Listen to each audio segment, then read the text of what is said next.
is what it's like when worlds collide. Now this is what it's like. Now this is what it's like when worlds collide. Now this is what it's like.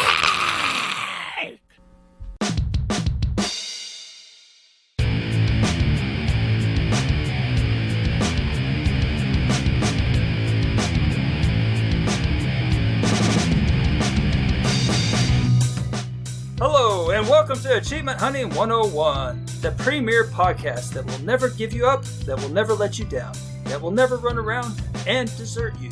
This is episode level 111, so welcome everybody. I am joined today by three esteemed individuals. First we have Koosh. How are you doing, Koosh? Not too bad. It's good to be here. Absolutely. Happy Labor Day to everyone, even though it won't be Labor Day by the time you listen to this. So, there you go. I probably should have said that. All right, next up is Corey. Mr. Prairie Rocker, how are you? I am fantastic. How are you doing, sir? Oh, fantastic as well. And then last but not least, Big Ell. I know you're doing fantastic. I am. See what we do for you people? We record on a holiday for you? Unreal. Well, we get overtime pay, so that's all right. Time and a half? Right. All right. Overtime Patreon. I mean, Labor Day is usually for doing things like I installed a faucet for the first time, so that was fantastic. And I know Ell finally attached his Vinahood microwave up to his above his stove like a normal human being because he's not a caveman. So,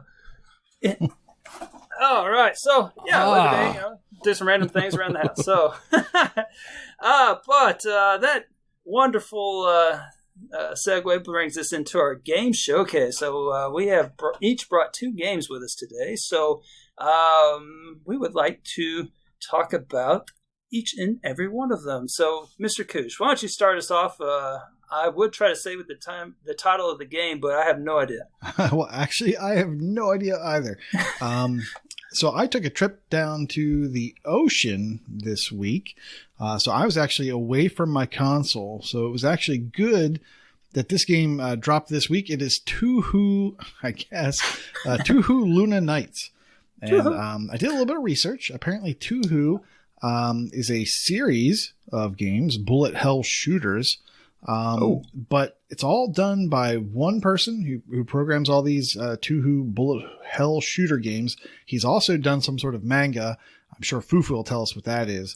I believe that there are maids, so I think that's fan service. Fufu will have to write in.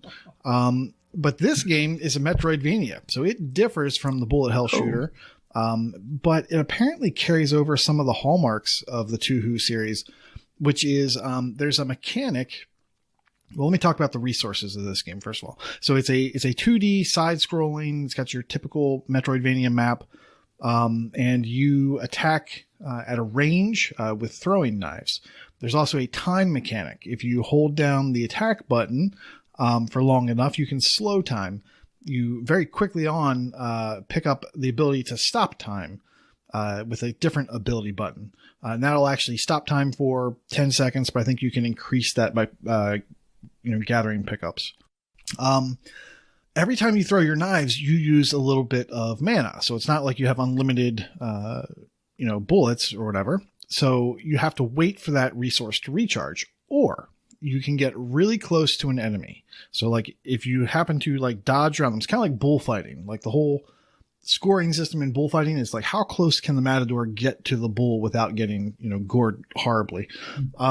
So if you get really close to an enemy, you will siphon off some of their health and some of their mana. And so that's one way that you can refill your resource gauges.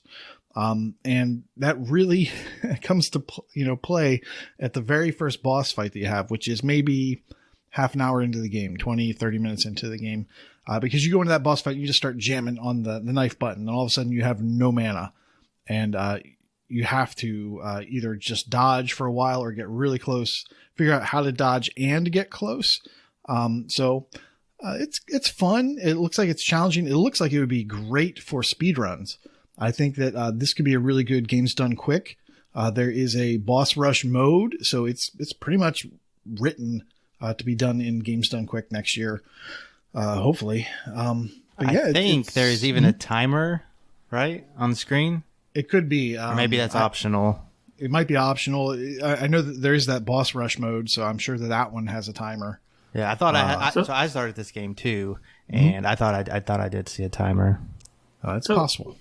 Well, nothing. It's not really adding up for me because I see both of y'all started the game. I see you got your piddly little 119 TA each, and y'all are talking about how this game's a quick run and all this and that. The completion estimate's 8 to 10 hours, but yet it's almost 6,000 TA. So what am I missing here? Well, I think it's pretty easy to get achievements, and it is. It only came out this week, so it's still relatively new. The reason I played this game as opposed to other games this week is because I could play it on my PC. I didn't have access to my Xbox. xCloud wasn't so great. And I just haven't had enough time to put into it to get even to the second boss. But I did unlock the first movement ability, which is like a slide move. I think it throws some daggers while you slide as well. Did you get the double jump? Not yet, but there is one. So it's Of Vayner course confirmed. there is. There's a Metrovania. Vayner confirmed. There is a double jump. So if you get too close to when you're dodging, and you were talking about bullfighting, does if you fail at dodging, does it look like what happens in Toro when you get too close to the bull and don't dodge correctly? Yeah, well, if you don't get close enough, you don't get anything. It's just you're just moving around the screen. If you get too close and you bump into them, you take damage. So you have to get close to them. Yeah. You don't go ragdoll then. No. Also, when you freeze time, instead of using your mana resource, you use time as a resource. So let's say you get 30 seconds of stop time. I don't think you get that. I think you get 10 or 15. Yeah, 10. But if you attack while you frozen time, that attack, the knives will basically like sort of sit there Matrix style. They'll just like sit there in the air until you turn time back, and then they'll fly. So you can kind of go to the left of the guy, fire a couple times, go to the right of the guy, fire a couple times, and then restore time, or just keep hammering on the knife button. And once time resumes, all those knives will move in the direction they were supposed to. So you can hit them from like 3 different sides at once. It's a pretty cool concept. Like I said, I just haven't had enough time to put into it to get more than the first 3 achievements. So that concept is actually how I beat the first boss. Stop time, loader with the knives, and rinse, repeat. Okay. Awesome. So when I was looking at screenshots of Tuhu Luna Nights, it looked like there were some RPG elements too. Did you pick up?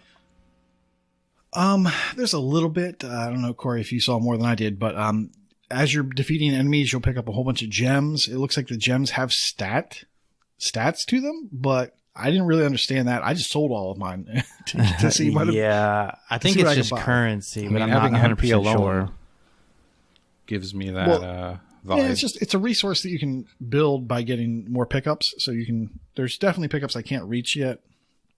Like there's one I know that as soon as I get a double jump I can get to, that'll give me more time in my meter.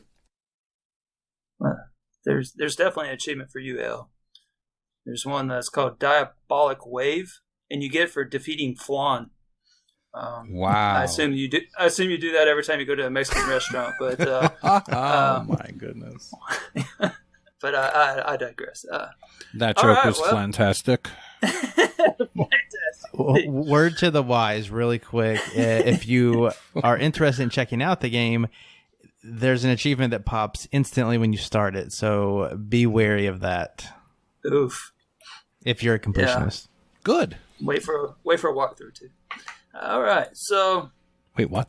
I guess I'll be a good host, and I'll just go next. So one of the games I played is called Outcast, and I don't remember the second half of it. Something like Second Contact or something like that. I'm looking it That's up. it. Correct. Yeah, right. Second That's correct. Contact. Yep. All right, so this game, I'm not sure exactly what the story is on this because I think it was a PC game at one point, and so it was ported out to the Xbox, and it was games with gold at some point in its life, and I just randomly picked it up somewhere along the way. I have no recollection of this game whatsoever appearing on my console for the many months that it was on my console, and so I had to find third-person shooter games for the challenge that I recently gloriously failed at.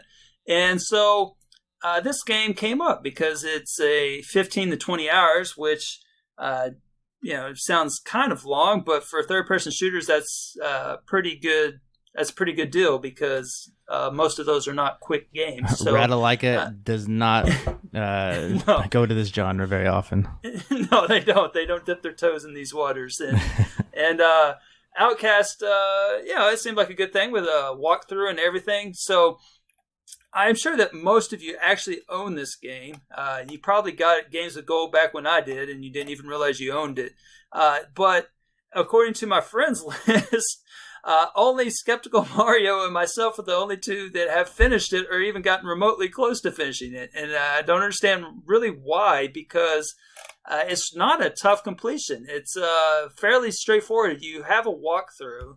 The walkthrough is a little daunting at first when you look at it because it talks about how buggy the achievements are. So maybe it's possible some people started it and then it was really buggy and things weren't popping and they just moved on. I don't know if it's been fixed since, but I only had one problem or two problems, but they were not, deal breakers by any stretch. One of them, I just kind of loaded my previous autosave and then just redid the action, and then it popped the second time I did it. And then the other one was you have to trigger a conversation. So there's this dude that tries to get your attention, and then he waves you over, and then he tells you so-and-so's got some issues, and so then you have to go talk to so-and-so, and then that triggers the quest that you need for the completion. That was one of the last ones I got, and it didn't trigger when it was supposed to, but I went back way later in the game, and then I got it on my third try. So it wasn't a really big deal, but all in all, it was a pretty fun game. I really don't know 100% what it's about, but because I skipped every cutscene, except for there's a couple I couldn't skip, so I had to watch a couple. Why? And then I don't know why they made it. I don't know why they made it where I had to watch a few of them, but I did appreciate it. Why do you automatically skip cutscenes, Elroy? Because you can. I mean, come on. This isn't a quick achievement game. This is like a real game. I know, but I was the in the freaking competition. cutscenes. See what the game's about, so you can tell us. Well, in my defense, when I actually got around to finishing it, I wasn't even in the competition. At least watch so then the it was first just one. a matter of choice. So, but apparently he's some human that just somehow ends up on this planet. I don't know how he got there, but they all think he's some kind of god, and they all worship this guy, and he's kind of a snarky dude, and so he's just kind of, I don't know, it's kind of funny. It's got a lot of humor to it. There's one scene in particular where there's this thing that, well, I don't want to spoil it, so I'll just say. Oh no, I would just skip Okay, them. I'll spoil it. So, there's this thing that eats the guy, and he's like hunting it down, and it's pretty funny. It just comes up right behind him and just devours him, and then you're on your own against him. It's pretty funny, but the commentary is really good, and it's got some pretty good dialogue in it. So I would actually recommend it. So everyone owns this game. If I own it, you've probably owned it because most of y'all have been doing this longer than I have. So if I have it on Games with Gold, y'all have it. So that's my take on Outcast Second Contact. I got the completion. It wasn't too bad. It's a little misleading with its 3300 TA. It's really not that hard. What was your time? What do you need to do next time?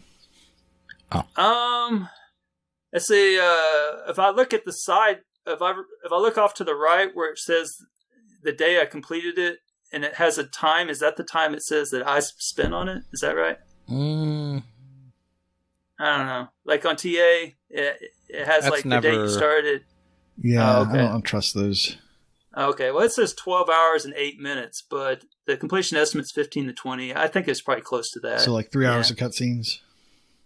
Yeah, probably. Okay. Yeah. So this is like there's a lot of 20 cutscenes times I longer skipped. than most games you play.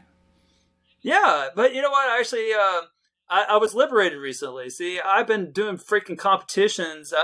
This is no shocker to Brer Rocker. I told him of my newfound freedom the other day, and I've been doing competitions for so long. Like, I've been competing in freaking GTAS since last summer, and then I went straight from that to just primarily defending my belt for the Chewie Challenge, And I haven't been able to play just whatever leisurely since, man, over a year. So this is great. I decided, you know what? I'm just going to finish this game because I want to. So there you have it. So I would not normally have played this game, but I don't know. It just something about it. I like the snarky humor in the cutscenes I wasn't skipping. So what I was actually going to say is from now on, what you need to do is turn down the volume in the cutscenes. So watch the cutscenes, and then you tell us what you think happened in the cutscenes with no sound. I think you should do that in your next game. That's what I do for my Japanese visual novels. You need to write down what you think is happening. Oh man, that's definitely fan service. So yeah, but I assume all three of y'all own this, and none of y'all have ever played this. If it was Games with Golden, then I do own it. Yeah, I saw the article saying it was 2019. So yeah, I'm sure I own it. Yeah. All right. Well. Yep. So most people now probably let them know that it's doable. There you go. Maybe give it a shot. Yeah, it is. It is. Make sure you skip all the cutscenes though. You don't want to learn too much. All right, Brett Rocker, you got a game, right? I do have a game. Speaking of cutscenes? Japanese stuff, with cutscenes, I'm going to talk about Akunaka Madness. I think what a wonderful phrase. Matata. So Akunaka Madness is a platformer in the vein of Super Meat Boy. So instantly you should know what kind of game I'm talking about. The levels are very short. The whole premise is on completing them, getting from point A to point B as quick as you can. You are then ranked, S, A, B, C, D. There's even an E rank and an F rank. So you basically just want to complete these levels as fast as you can. And along the way, you get some abilities that you have to use in order to complete the later levels. There are special collectibles throughout that you can pick up that will unlock characters, extra characters. I haven't unlocked many, but the ones that I have unlocked, they perform a little differently. Your generic character, she'll jump on a wall and so immediately slide down. But the first person I unlocked, he will stick to walls. So I actually used him for everything, and except for a couple levels that just didn't make sense sticking. But yeah, it's a very simple concept. The game, I think, has 5 worlds in it, just like Super Meat Boy does. Each world has like 20 levels, and it ends with a boss. And they each contain special hidden whirlwind levels. These whirlwind levels are just like the warp zones. I think you have to do 3 of them. They're all like black and white, so they look different from the normal game. But you are limited on the lives. You only have a limited number of lives to complete it, or else you have to go back and restart it. So it's basically Super Meat Boy. The problem with the game in comparison is Super Meat Boy is very tight when it comes to its platforming. Akunaka Madness is a little loosey-goosey with the running and the floating. There's been more than enough times that upset me that I died because you're not coming down where you think you are because you're kind of floating in air. It's like you're almost like it's, how ice physics in Mario games happen. It's like your ice physics when in the air, if that makes sense. But it's going to be it's a very hard game as far as the completion goes. Standard achievements for this type of game, completing like each of the levels and like dying by each new obstacle you come across and collecting each new collectible that you come across. Right now, the game just came out this week, I should say. Right now, I'm the number 2 person on the list after Otakun. And if you know him, he's like a French beast when it comes to games. So he actually hasn't even completed the story, which I think I'm on the last world, so I must be at the same place he is. It's a very hard game. I will not be completing it because the rest of the achievements that I haven't received are completing time attack mode for each of the worlds, but you have to do it without dying. So yeah, there you go. And then you have to get S rank in every level, so that will be a big fat no. But other than that, yeah, that's the type of game it is. It's like $15, just came out. All right, I got a question for you. So, first of all, I looked up the title in my Google Translator, and apparently it means no worries for the rest of your days. Thank you. And then, but the question I had was has all kinds of stuff where you're eating spirits and stuff. It sounds a little sinister. Is this like cannibalism? Like you defeat something and then you eat part of its flesh to gain its power, or what's going on there? It's like, you eat the red spirit, eat the blue spirit. I tell you, if I watch the cutscenes. but no, there's really no cutscenes in the game. Between the worlds, it's like a very it's like a moving painting, but it only lasts like 30 seconds. But I don't know what's going on as far as the story. I just kind of run and jump, Attaboy. I'm proud of you. All right. Yeah, but apparently it has 100 levels. I thought I was just going to break my controller on the World 2 boss because he rubber bands like nobody's business. But I finally got past it, and then surprisingly enough, on the third boss, I found a cheese spot, and I just sat there the whole time, and I beat him. But yeah, I think I'm at the game's end as far as Rocker Dude's journey in it. Because I'm not gonna break a controller. Apparently, I've played it for like 4 hours, which that's probably about right for as much as I've done. But it's going to be a very, very hard game. Awesome. All right. Well, let's see. Ooh, my turn. My turn. These weird titles here. Ooh. So, oh man, you're talking about a gym here. Man, by all means, the floor is yours. Mr. L, what game did you bring to the showcase today? All I do is talk about gems, my friend. I don't play bad games. I play amazing games. Oh, man. Yeah, so last week while we were recording, the RTDL list came out. I'm like, oh, man. Ugh. So Corey noted that I quickly got my monthly Sunset Overdrive achievement, which was a collectible-based one for doing the graffiti. Got that one done. I had Jackbox Party Pack achievements for doing God knows what. Opened up some browsers, got those done. But I really wanted to sink my teeth into something, and I found an amazing Ratalaika game called Hymno. Wow. Oh, yeah. Yeah. Amazing. Best 11 minutes of your life. I'm not going to tell you how long this took me to beat. It was not 11 minutes, but don't worry, listeners. I was doing something else during. So yeah, this game you basically just have to jump up and dash, and every time you go up a certain way, a certain bit, you go into different doors, which are districts. So the highest you have to get is to District 6. And there's another achievement to visit 30 districts, but I figured out a little bit later on that you could just start in the beginning and die on purpose. It took you 45 minutes? Yes, well, I was playing for fun and not for achievements. And then I realized that I didn't have to do such things. Yeah, I give these games a chance, Corey. I give them what they give me. And let me tell you about this 45 minutes. It gives you 29 TA, so that is a lot. Yeah, this might be a rare occasion where I wish I went to a video guy. And, yeah.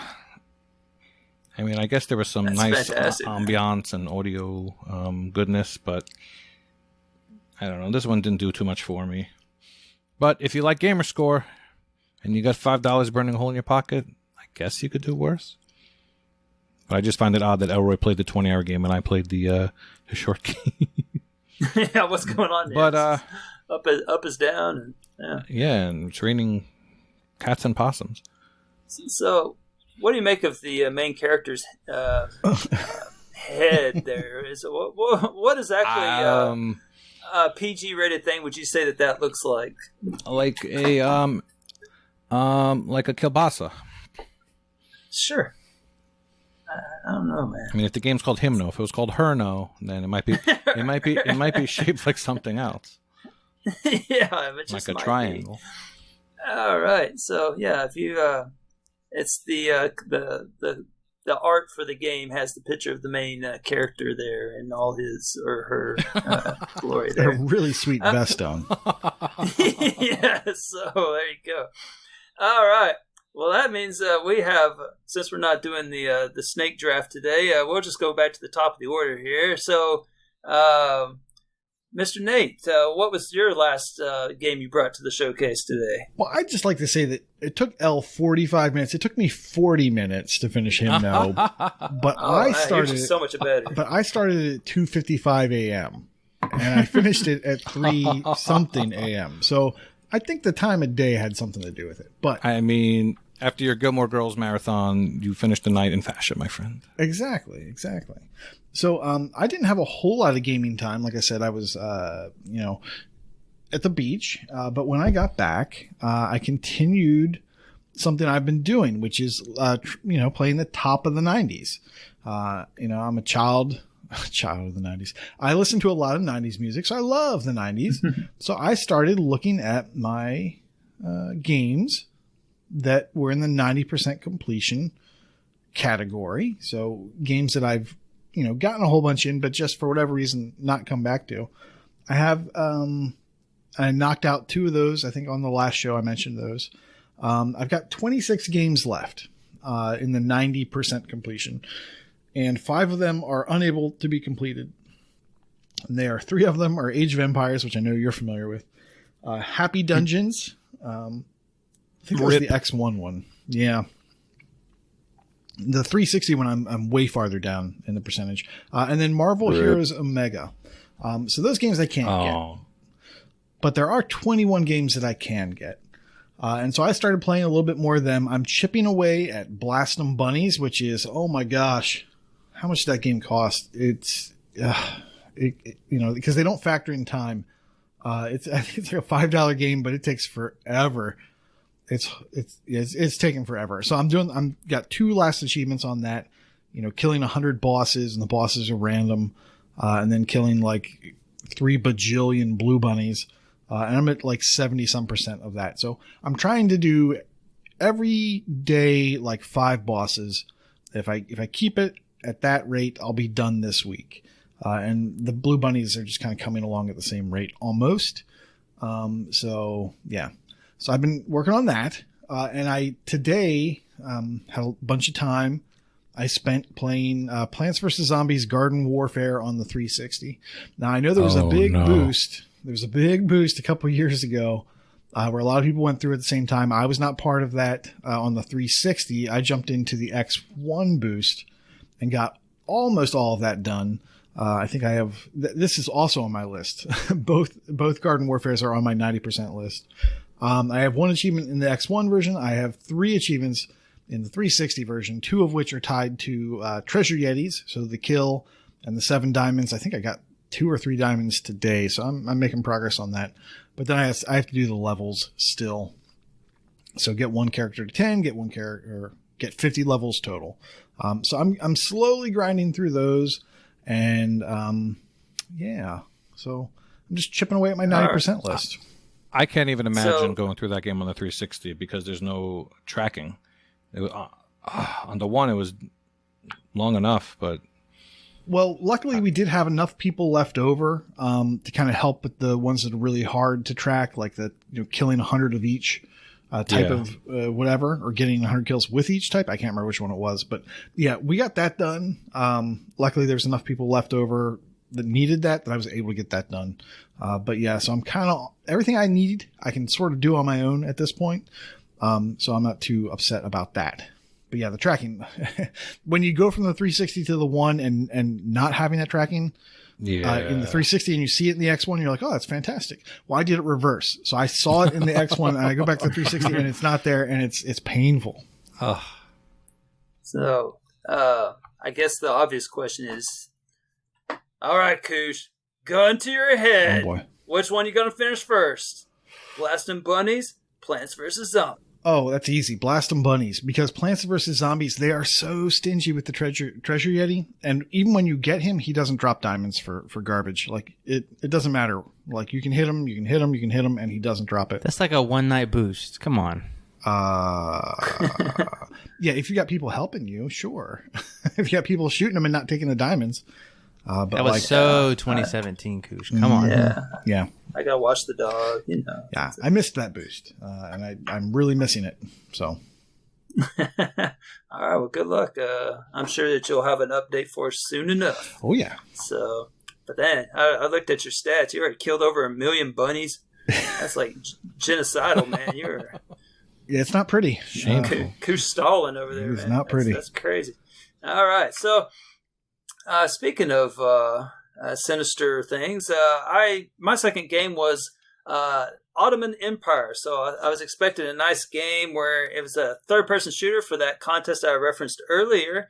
And so I was thinking, okay, so Ottoman Empire, we're going to have like, it's going to be kind of like Rise Part 2, where I'm going to be war elephants and, throwing javelins through people's chests and stuff like that. And so I go to download the game, and there's a couple things that hit me first. The toughest thing about this game is, first of all, swallowing the price of the game. I had a birthday recently, and so I spent a third of my birthday savings or gift cards that I had on this stupid game, thinking that it would be the wild card to take me over the top on freaking Triad 777. But unfortunately, there is a reason why. If you look at it, it's kind of misleading. So first of all, let me back up here. Well, I'm juggling a lot of things here. First of all, it's not about the Ottoman Empire. The second thing is that it has a 1.3 ratio. A lot of that is because of me, because I haven't finished it. Like everyone else that has this game has finished it. And the third thing you need to know is that there's only 6 tracked gamers for this freaking game, and I am one of them. 6? So, yes. Only one completion. And so, so there's 6 people that, going into it, there was only 5. And so it was only worth like 100 TA. Now it's worth 1,300 or 300 because of me. And so, and like I said, it's not about the Ottoman Empire. It's about Otterman. They literally spell out Otterman Empire. So it's about a bunch of damn like otters in aquatic life shooting each other in like an arena. And all of the freaking achievements are grindy as hell. So let me just give you a taste of it. Eliminate 1,000 drones. Okay. Eliminate 500 turrets. Repair 100 robots. Fired 10,000 times. Eliminate 100 tanks. 5,000 shots. Eliminate 100 players. 500 bombs dunked. And all of them are just like, like in a game, in a round that's like, each round's like 3 minutes. So for example, bombs dunked. You might get like 4 dunks per round, and that's 3 minutes. So you start to extrapolate that out, and 500 bombs dunked may not sound like a ton, but that's a long time. So I added this game like right at the end of the competition, not realizing just how freaking grindy it was. And there was just no way. There was not enough hours in the day, and it's just random enough that you can't automate it with certain devices. And so I don't know. It is a beast of a game. So I have no idea why anybody would want to play this, much less at the price point of $24 freaking for this game. It's some things are just best left unplayed, as myself and the 5 other people that have this tracked on their tag would attest. So, Rocker, you could be number 7, man. The being number 7 is kind of tempting. Yes, we can raise that TA up to 1,500, man. You spent good money on that game. You may as well check it out. Yeah, You may as well. It's my birthday gift to you. So yeah. So the only thing worse than spending $24 on a piece of crap game like this, is the spending $24 on a piece of crap game like this, not being able to get all the achievements, and it really not being any kind of difference maker in your competition that you were in. So oh man, it was very. I was left very unrewarded from this game. Do you think there's going to be a sequel? The Ottoman Empire Strikes Back. Oh man, there's a pun there. Cecil, yeah, Cecil, yeah, because they're all freaking aquatic animals with whiskers and stuff. But yeah. one can only hope that Ottoman Empire 2 comes out for a price point of like $35. That would be fantastic. Yeah, so that's all right. Tri-Heart Interactive, whose other games include. Okay, so so let's move on to Prayer Rocker. Man. My understanding is that you and Elle are going to tag team this last one, and that this would be a perfect time for me just to go walk around for a while. So I'll just let y'all have at it. Y'all just go crazy. Bring the noise, Corey.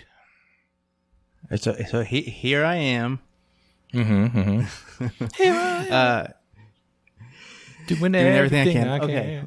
Yeah. So Tony Hawk Pro Skater 1 and 2 has finally come out. Come on, man. Bring the excitement. It's really good. Half of my excitement is with Kenny. Kenny's not here with us any longer. What happened? Oh my God! They killed Kenny! You bastard! Whoa! I mean, as far as today goes, like I texted him earlier. He's good. He's alive. Okay, good. Anyways, yeah. So the game came out. We did a big stream of it. It's a little broken, but it's fun. I mean, what do you want me to say? Let's start from I guess as far as a remake goes. Have you played many other remakes, Elle, in general? Of any game or yes. Any game. Does this compare? Does this live up to what other remakes have done, or is it better or worse? I would say this lives up to expectations and beyond. Agreed. I have some nitpicks, but we can. This what do you is got to the say, Corey? best remake of any game that has come out, in my opinion. Wow. Put that out there, 100%. What Shadow about Complex? Even Shadow Complex, Shadow Complex. That's yes. like the same Wonder game. Boy? Wonder Boy, the Dragon's Trap? Halo 2 comes close, but So, Wonder Boy I mean, had if two you just modes. start it, you get they remade 2 games, and they did it really well. And they remade games that were top tier games of their time. So they have all those things going for them. They priced it really well, $40, and everybody's playing it and giving it rave reviews. And they're not wrong. when is the last time you heard that I spent $40 on a game? The first day? Never. And Yeah, I was never. shocked. I was shocked. Never. I mean, it did help Wrestling. you. Shh, we don't talk about that. So, it did help you found a deal on a Newegg. It was like $48 for $60 of Microsoft money. So I pretended something that like Tony that. Hawk was on sale, but I would have gotten this anyway. This is a game I loved back in the day. So I actually never really played the first game, and then I got a Dreamcast, and Dreamcast you could acquire games pretty easily, and I acquired the second game. And the best thing about Tony Hawk to me is that these games had achievements before there were achievements, in my mind. So all the objectives in the games, all the gaps, this is stuff that was legitimately fun to go for, just to go for them. Now, in the original games, once you did beat the game with each character, you would get a video for that character, as I've mentioned before on the show. So that was actually something worth playing for. Now, you can unlock a million different things. There's challenges there's a lot of grindy challenges in this game, but that's okay. I really didn't even look at the achievement list that much. So first I'm going to give you some quick negatives that I didn't like. The main menu was a little cluttered and crowded. We couldn't figure out how to play with our friends. When we went into multiplayer and Some still can't. have you tried, like, in the last few minutes? A patch just came out, by the way. Yeah, that didn't do anything. So what Elle is referring to is that at the main menu, you can pick Skate Tour, which is the first 2 games, or multiplayer. And multiplayer is local or basically quick play. Quick play. Yeah. The only way that you can skate with your friends is by hitting the back button, which signs you in somehow, and then you can see your friends list and you could party up. One, that's broken for me for whatever reason. It sucks. I don't know why. That really does suck. I seem to be the only one among us who that happened to, but I have found other people on the internet who that has run into. So that kind of blows. But as far as the other menu system goes, it's all with your right bumper, with your bumpers and your triggers. And you have to, like, it's going to take you a while to look at everything. All the challenges that Elle's talking about, there's like 700 challenges, and they are categorized, and you have to click into them to see what they want you to do. But that it is a little convoluted. I'll give it that. Yeah, and I couldn't even figure out how to get to free skate until today, because I was complaining that there was no free skate in the game. So Michelle has actually started playing this game, and this is her first Tony Hawk game, and it's intimidating. And it's like, where is everything? What do I do? I only have 2 minutes, but if you put on free skate, you could at least roam around and check out where you're going. But it's under tours. So there's Tony Hawk 1 and Tony Hawk 2, and then there's a third category that said like rank something or other. But it's in there. There's free skate. So okay, that's one that I actually haven't messed with. I've only been doing the campaigns. And for me, for somebody who's played these levels hundreds of times, it's been no problems. Everything's kind of coming back. There are some like you can up your stats by getting tokens. Those are a little like, some of them are like, how do I get that? But the challenges, like, they're coming back. I can even remember, I came up to this one level and I'm like, I know exactly what I need to do, what kind of grind and where to do it, because I had so much problems with it as a kid. And then I just did it first try, and my heart filled with glee. The skate, the stat points, I believe are something they introduced in the later games. In the first two games, there was money floating around. So instead of getting money to buy your stuff, your stats, you're finding the stat points in the levels. So there's a strategy you can go through and unlock the levels without getting everything, and go get the stat points and then come back. If you can't reach, whatever you got to do. And it also took me a while to figure out even how to change characters. You have to hit Y. I'm like, oh, that's how you do it. So I've been Tony Hawk this whole time. The other thing I realized is, in the old games, you would pick Tony Hawk and go through the campaign, and then you can pick another character and go through the campaign again. But it looks like you can't do that. If you pick another character, all the stuff is still checked off. So I don't know if I like that or not. I switched to a creative character, and yes, I did notice that. That is a good point, though, because I wondered how they were going to do that. I haven't switched to another pro skater. So you unlock their videos by finding all the stat points. So the only thing you could do is go back in the levels and get all the stat points as everyone to get their videos. So I don't know if I like that or not. I feel like they could have kept all the objectives to get for everyone. Yeah, sure. What's the deal with the bull? I see there's something about getting hit by a bull. I wouldn't think that you have many bulls around skate parks. Tony Hawk's Pro Skater 2, the one that I played the most, it introduced interactive pieces of the map.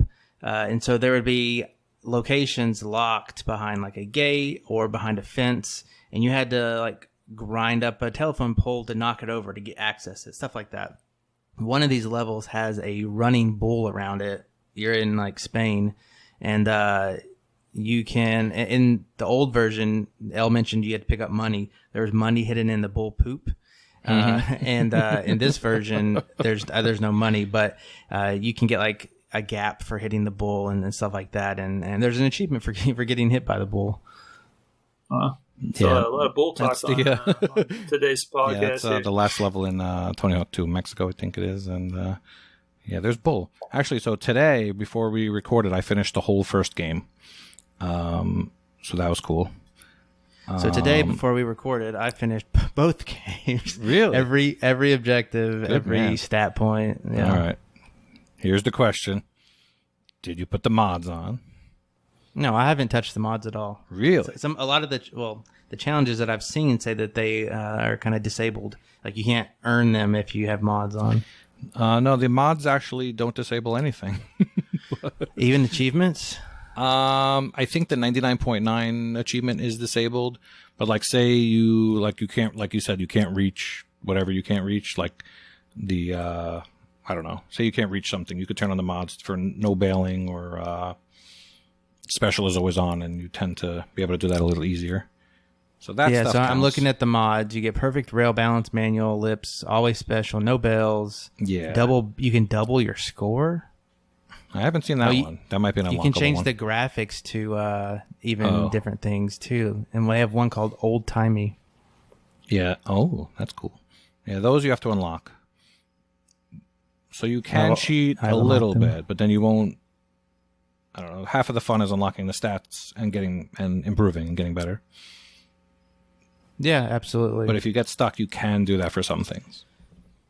Yeah, as a casual person, that's a good game. For a completionist, you're not going to want to play it, but doesn't matter. This game, it doesn't matter. Yeah, this game is just that good.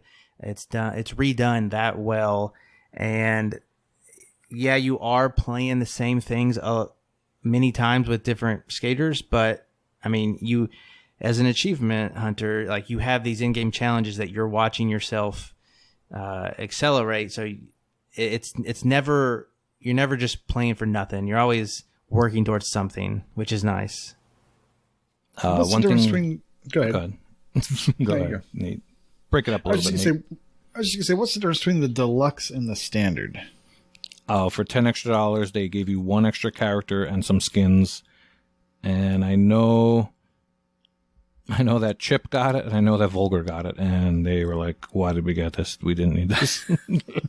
There's no reason to get it. Yeah, it came with a retro, retro clothes, and it just seemed like a waste of money to me. I didn't do it. Even me, is like I would say a super fan. It was not worth $10. If there was another level, maybe they could have convinced me. But so I was going to say, one thing we haven't talked about, which should have been obvious, is the soundtrack. Now, the soundtrack they did a really good job on. They made it so in the old games, they would play the first 2 minutes of the song and that's it. Now they just go through the whole song, and like if you hit retry, the song keeps playing. And it tells you what song it is on the bottom right. And if you don't like the song they're playing, you push in the right stick and it skips that song. Or you can pause the game and go to the song playlist and disable any song you don't like, and it won't play it anymore. So I was going to mention really cool. That is pretty epic. I listen to everything, but if you just wanted a certain, you really hated a song, take it out. You will never hear it. Yeah, it's a couple of the rap songs weren't my favorite. So what happens if you pull out all the songs? Like, what's left? I mean, I'll sing for you. You just Our hear community seems to like Wheels that. on Pavement. Oh, for real? Like, it won't play anything? Then? Yeah. I guess it'll play nothing. You can turn the music down all the way. Actually, if you go back and watch our Twitch, if you stream directly from the Xbox, apparently it strips the music out. So that's all you would hear. Okay. Occasional bull noises in the background. Yeah. Yeah. All right. Well, it has a 4.83 stars on it, so I guess some people like it. Can you skip the cutscenes on it, or are you stuck there? Actually, you're going to want to watch the cutscenes here. You can see people that actually know how to skateboard. Did you unlock any of that, Corey? Because I didn't get the stat points from the second game yet, so I haven't seen any of the videos. Since I've only done a created character, I didn't get anything fancy. And I know there was bail videos also. I hope that if there's a bail video. Yeah, I'm hoping that once I do the professional skaters, they pop up. I switched to creative skater because Chip, I didn't look at the list, but Chip pointed me in the direction that there's one unlockable secret character, Officer Dick, and he relates to creative skater stuff. So I was like, I'll just go ahead and do everything first with him. So, but yeah, it's just overall, it's a really, really well done game, and I'm happy with my purchase. They could have easily got another $20 out of me, full price game. So good for me, I guess. I will have no problems just playing this to my heart's content, just unlocking stuff. One thing I guess we should mention, achievement-wise, someone figured out how to easily get the achievement for 10 million points on any classic park or 1 million point combo. And basically there are create a parks, and someone created a park where I guess the environment's a little glitchy, so you just start grinding and you hold down Y and it thinks you're doing multiple tricks over and over. So you hold that down for like 3 or 4 minutes and then you just jump off and you get those achievements. Not that anyone would do that here. Is there a console command for the Gap Master achievement or anything like that? So that one looks a little brutal. That's rocking a nice 61.37 ratio there. Or yeah, that's not the type. Yeah, the gaps are usually the last thing people go for. I think people. I don't think they're anything hard. It's just a lot, and you have to have you're gonna have to checklist it. There's actually in game. You can see the gaps you hit, so that is nice. That will be nice to get. But I mean, you can just imagine there's a lot of gaps. And then another thing to note, not that it's super surprising, but nobody has completed this game yet. There is one achievement for reaching career level 100. So, I'm pretty sure people in the Discord said they've done most of what you can do and they're only at level 50. So it seems like a lot of grindy stuff. Completing the campaign and just doing that stuff, I'm level 47. I don't even think getting all the challenges will do that. So you might just have to play multiplayer or something. I'm not sure. Oh yeah, multiplayer. Speaking of the multiplayer, that was fun. It sucks that you couldn't join us, Corey, but we had Foof and Chip and Volgar and even Michelle joined in, and yeah, you can get up to 8 people. Real quick, what do you do in multiplayer? They basically give you a map and you cycle through 4 or 5 different modes. The graffiti mode, where you try to tag as many things as possible. One to get to is called high score, so it'll tell you to the first person to get to 100,000 first wins. And then there's one for whoever has the highest score at the end wins. And then I think maybe highest combo. So there's some modes like that. All to do with your score, except for the graffiti one. Yeah, I'm pretty sad I couldn't school you guys. Could you school to us? Terrible Tony. I get that, yeah. All right. Well, overall, I highly recommend it. Come play. All right, well, if you don't trust him, trust the 4.83 stars on a game with that many tracked people. That's pretty good. So I'll never play it, but that's awesome. All right. What if there's otters? Yeah, otter. I'd say that $20 you saved on the games, $20 I didn't save on a stupid otter game. So, yeah, not that I'm salty about that or anything. So, there are a couple of hashtag news out there. They're kind of quick. How about somebody that actually cares about superheroes talks about that first one there? I don't know enough about it to give you much on it. All right, well, I'll talk about it since I talked about Marvel Avengers before and how I enjoyed the demo. Thought it was fun to smash as the Hulk. So it seems that it's very buggy for the Xbox only. There's a lot of achievements that when it first came out, number one, I think there's a day one patch. It was 18 gigs. Could be wrong on that, but day one patch and a whole bunch of broken achievements. So people just were not able to get these. They recently put out a second patch and that fixed some of them. Now, the article on TA that we were looking at mentioned that the PlayStation version only has 2 trophies that haven't been earned or recorded as being earned yet. So just another, slap in the face from this developer with this game to Xbox is that they just didn't get the achievements right. They got the trophies mostly right, it seems, but the achievements are not right. So while the gameplay is fun, I mean, the game just really does not seem like they really cared about the Xbox people as much. Is this on the same level as the NBA Prelude?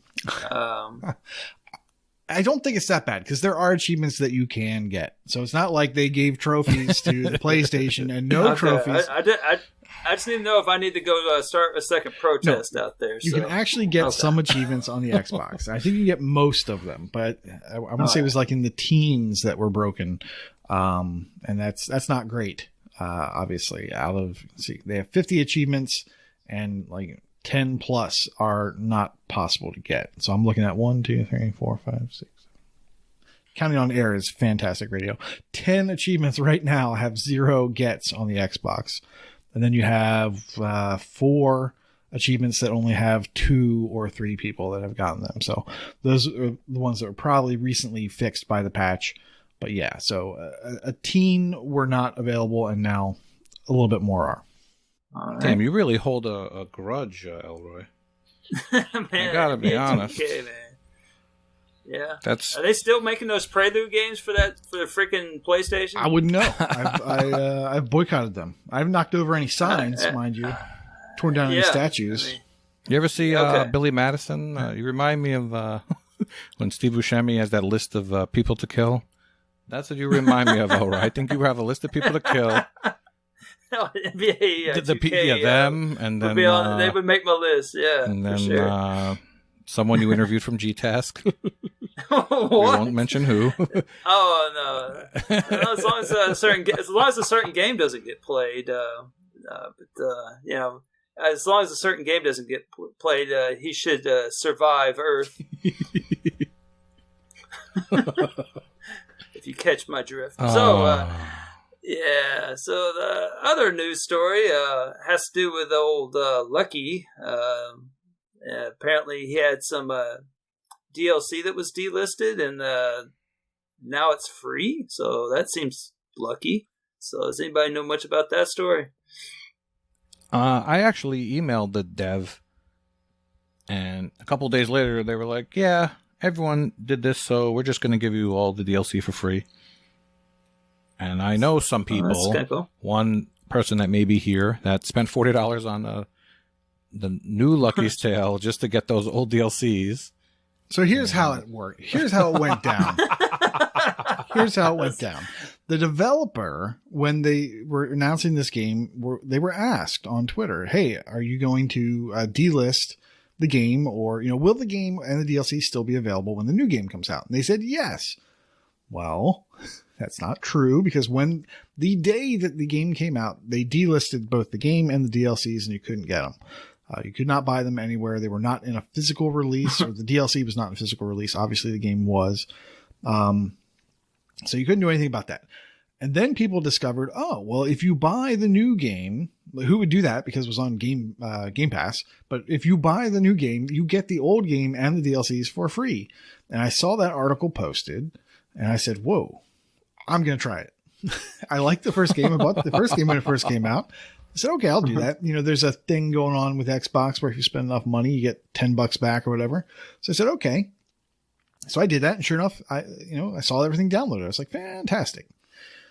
A day later, maybe, somebody said, oh no, it turns out that there's this, link over here on some page, I guess the Steam forums, that said, hey, if you're having problems getting this, just send an email to Playful support, and they'll just send you the DLC for free. They'll send you 2 codes. So I contacted Microsoft and said, yeah, I said, hey, I made a mistake. I didn't mean to buy that. I meant to buy the DLC. And they said, okay, they refunded my game. So I got all my money back from that. I didn't check to see if I still had the DLC. I assume not. And then, as soon as I sent my email, I contacted them on Twitter. I sent them an email. I did their webpage. 3 different ways I tried to contact them to get that DLC. And I got 0 response. But then a couple hours later, they said, hey, guess what? After TA posted an article, so many people are doing this that we can't handle the responses. We can't handle giving out codes. So we're going to think of something else. Like a day later or 2 days later, I don't know. Then you bought it again? Yeah, I went and bought it again. No, they finally were able to get it set up so that the price of the DLC was free, and they missed it by a day. So like one was free one day, and then the second one was like a day behind it became free. So yeah, so those DLC are free, and the game is still in Game Pass, the original game, so you can do the whole thing for free if you have Game Pass right now. But yeah, I still intend to buy the full game, the new game, when it goes on sale. Nate, I still intend to you do got it. $40 back. Get I like Tony the Hawk. developer. I like You the got developer. $40. Get Tony Hawk. I like Tony the Hawk. developer. I want to support them. When the game is cheap, I will buy it. So when I saw this news story on there, I got a confession to make here. I saw the news story on there and I was like, why is that a news story? I just thought that I misread it and thought that maybe Super Lucky's Tale was being delisted. Until you said the new game, I had absolutely zero idea that there was a new Super Lucky's Tale out there. So I played through the entire first one, so thank you. I didn't even know it existed. The first game was good, right? And it was designed for VR, so you could shift it a little to the left, you could shift it a little to the right, and kind of get a different view. This new version of the game is basically that first game, but it's remastered, and it's remastered really well, like other games. I think it's a really good remaster. Okay, so this is the exact same game as before. And it's fully 3D now. So like before you could just before you could just tilt a little to the left, a little to the right to maybe see behind something where a hidden coin might be. In this game, it's just like Super Mario World. You can flip the camera all the way around 360. He moves a little faster. 64. Other quality of life things. We've mentioned it, I think, last episode or the episode before. Yeah. So you can find out the differences there. But yeah, that's cool. That's really neat. But man, they messed up that DLC. They messed that thing up badly. I don't know if it was Microsoft or them, but they made it right eventually. And you said they got rid of that crazy coin achievement, right? Oh yeah. Yeah, you don't have to do the 99,000. I think it's 30,000 is the highest. And you don't actually have to touch the coin; you just automatically get it. You said right. Coins now, instead of evaporating, you don't get them; they go right to your inventory after. Even if you don't pick them up, they go to your inventory. So. Oh, that's definitely no. Oh yeah, there's a lot quality of life. Quality of life. A lot of quality of life improvements. Yeah, that workaround on that takes several hours, but that was one of my early Cronus projects there. Oh, yeah. All right. Well, I did have a topic of the week for the podcast discussion. As I discussed earlier, I played Outcast, Second Contact, and this was a game that I had no idea really where it came from. After some research, I realized it was kind of it was a Games with Gold thing that I picked up somewhere along the way. But I had looked at this game so many times. Like I had installed it and it was just sitting on my console, taking up space, like constantly. Every once in a while, I'll just go through all the games on my console and just kind of pick a random one to play. And I just looked through it and I'm like, I'm not feeling it. Well, I wasn't feeling it on Outcast Second Contact probably for a good, I don't know, ever since I got it for Games with Gold. I don't know when that was. Didn't you say that was last year? So I guess for at least a year somewhere around there. So, but it got me thinking. Like, if you have a game installed on your console, so you have intentions to play this game, or else you would, not even keep it space on your console with it. So it got me thinking, which game on your console has been there in purgatory for the longest period of time where you have not actually opened it and played it? And why is that? What's the story there? Is there something going on with that game that you just think you might someday play it, but you just never have gotten around to it? So I opened the floor to these old timers here that have been doing the Xboxing for many, many years. Mr. Ell, I assume you have some very, old antiquity that's been taking up space for almost a decade on your Xbox. I mean, we can go back to 360 games even, and the one that comes to mind is the Mass Effect trilogy, which I've owned forever, and I've bought the DLC when they go on sale. Just never played them. Or I have started but never gotten achievements. So I don't know if you want to count that or not. And for the one, I think I got Watch Dogs. Oh, that's a good one. Yeah. Yeah, so as far as the reason, I guess much what like girls in high school said about me, I'm intimidated by their length. I mean, just don't have the time to put into these games that I would like to. I mean, if you skip the cutscenes, you'd have more time. I mean you do have a point there. You're right. I don't know. I have a lot of games that are unfinished. Red Dead Redemption, Bully, GTA 4, BioShock. The list goes on and on. I feel like I need to finish some of these before I start some of these epic RPGs that I have sitting around. I have Lost Odyssey sitting around. I have a lot of RPGs I'd love to play. It's usually those type of games. So if you have it actively installed on your console, why don't you delete it and then just download it at a later time? Why is it actively sitting there? Because I have room on the hard drive? I don't know. Couldn't give you a good reason for that. But what I tend to do now is I make groups of games I want to get to sooner than later, and then delete a game from there once I complete it and add a new game there. So there's ways about it.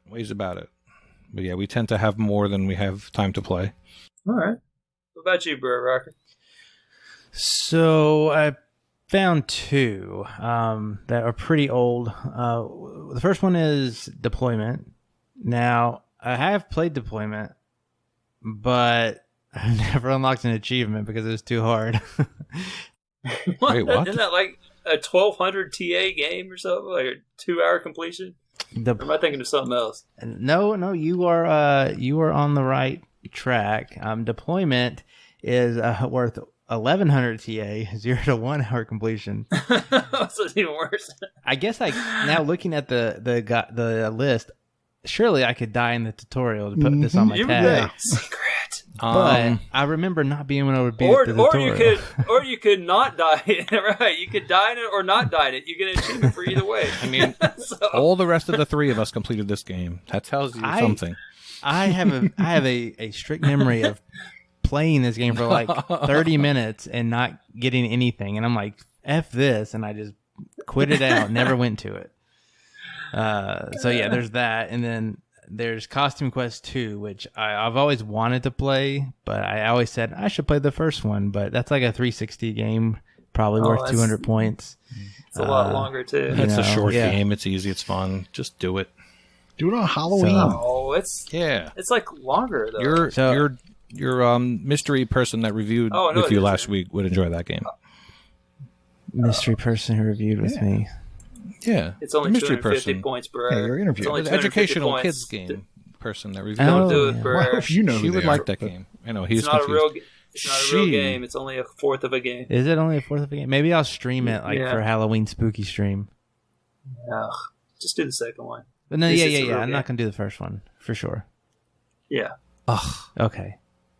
If people can convince me that Costume Quest 2 is worth my time, I might look into it. Hey Corey, it's enjoyable. It's not terrible. I could just hear Sarah in the background telling you how cute it is. It's worth and your colorful. Oh, there's a damn. And they have a TV series on Amazon Prime also you can watch. Oh yeah. Mm-hmm. It's crazy. It's Double Fine. It's Double Fine. Yeah, that's the one thing that draws me to it. Yeah. The girl said in high school said that about me too. All right, Mr. I'm gonna need pictures from your On yearbook. that note. I'm sorry. I need proof. Trust but verify. So, I mean, who do you pick when you've got literally tens of games that you haven't played but maybe have purchased? Yeah, tens. Literally tens of games. So the one I picked, and it's not my most egregious one. It's not the longest one that's been sitting there installed, but it is, notable. World to the West. Oof. Yeah. So I like this developer, and played Teslagrad. It's Rain Games. I played Teslagrad, loved it.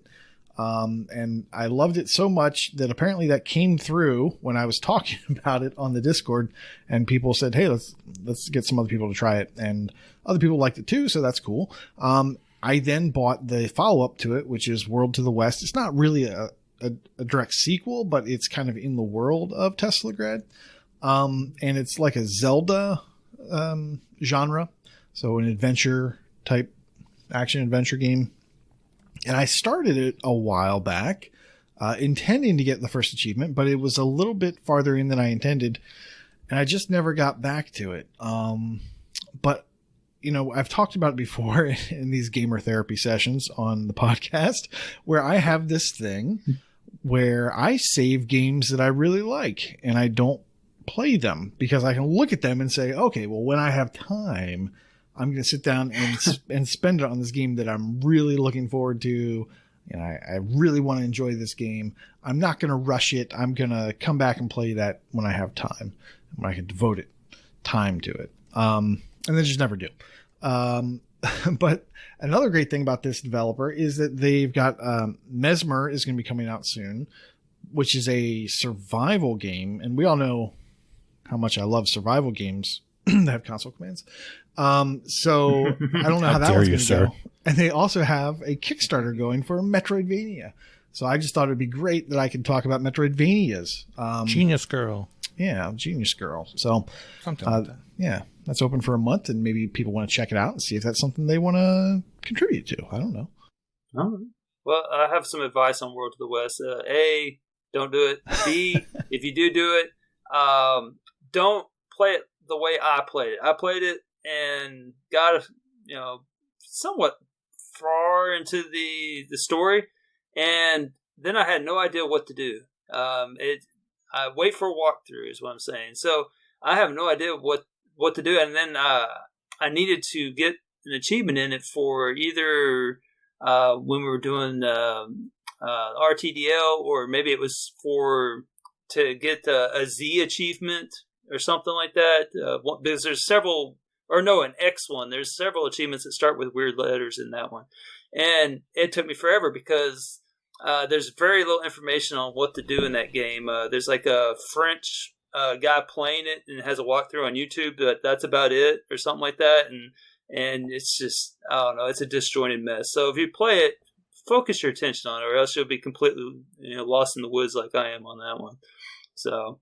yeah, it's probably good to focus all your attention on it at once, and it might not be as difficult. So, I don't know.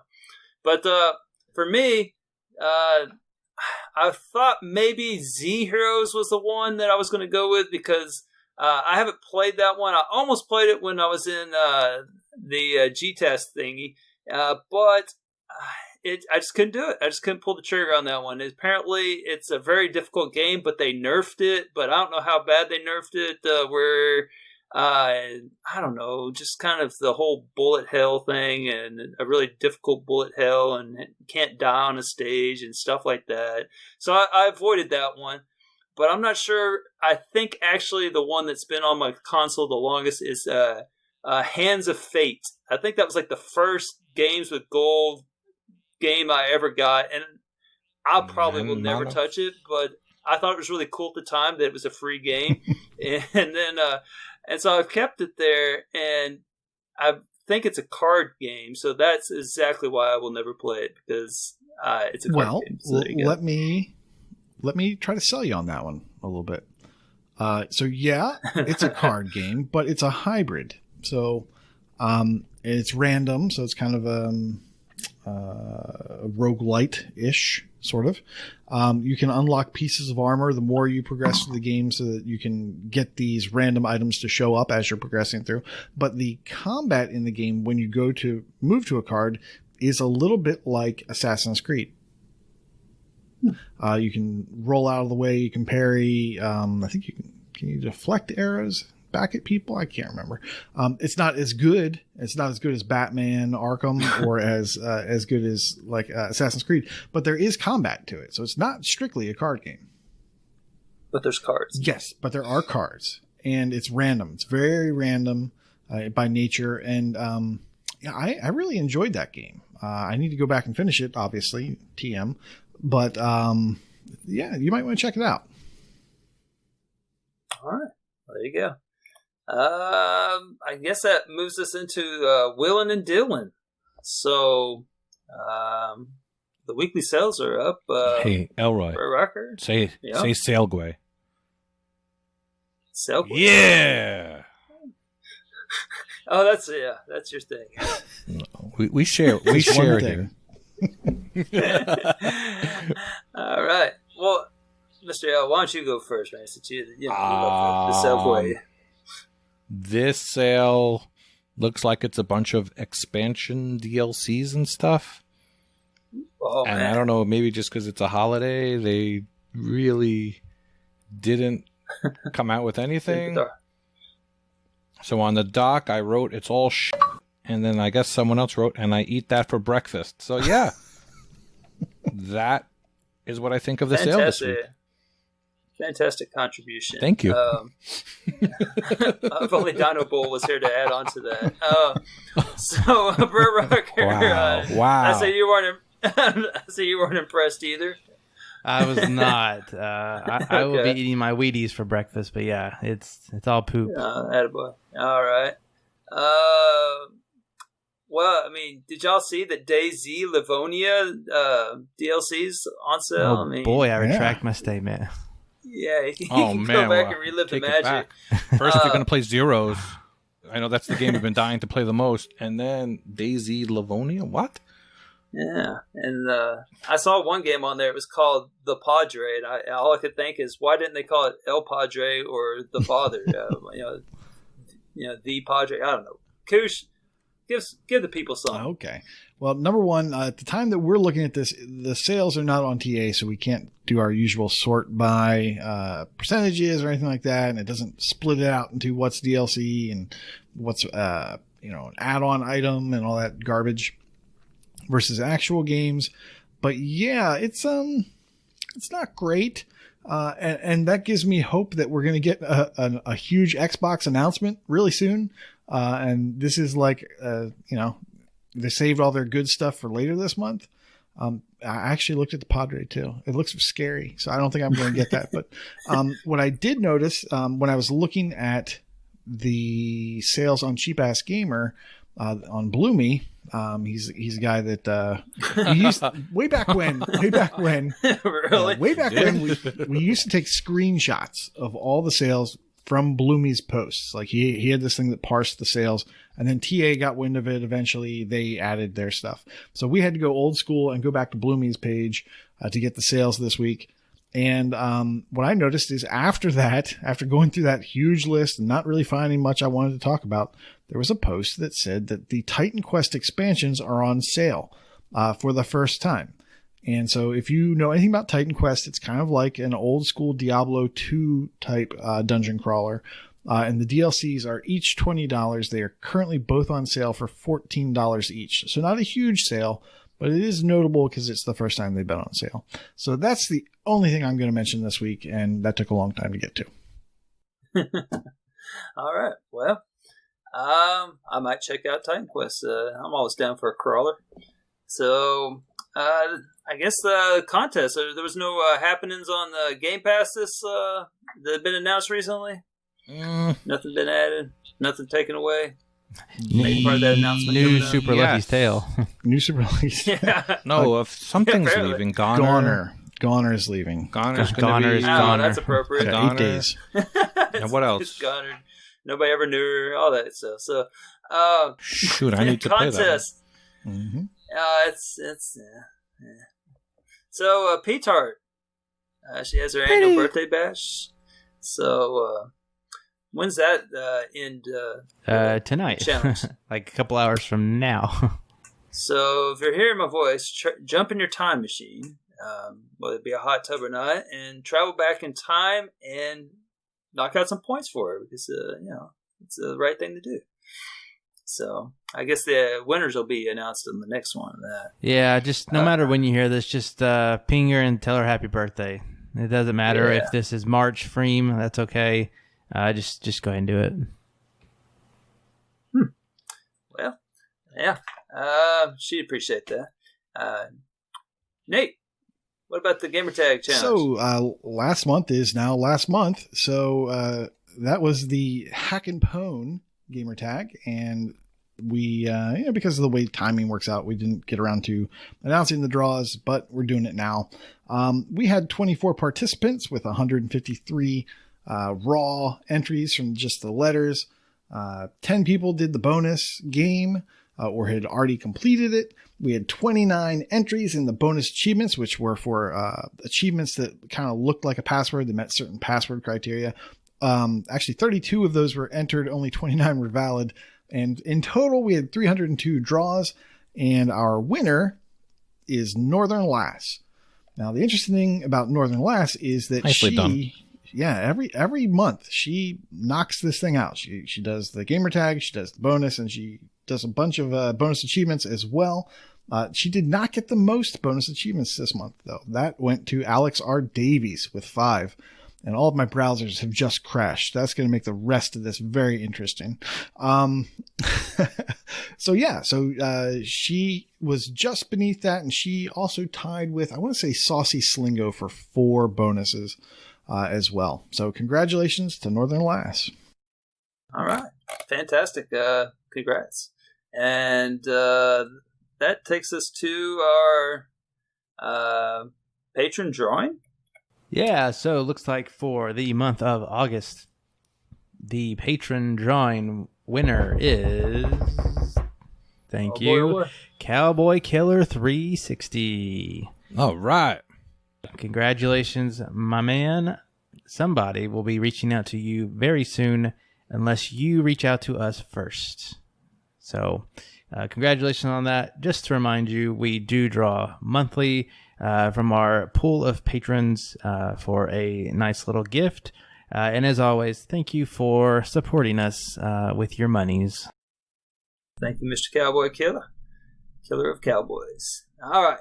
It's Brad Camp. Now, a reminder, if you want to be on our radar for milestones, then please friend the TA profile, AH101, and it's number 4639.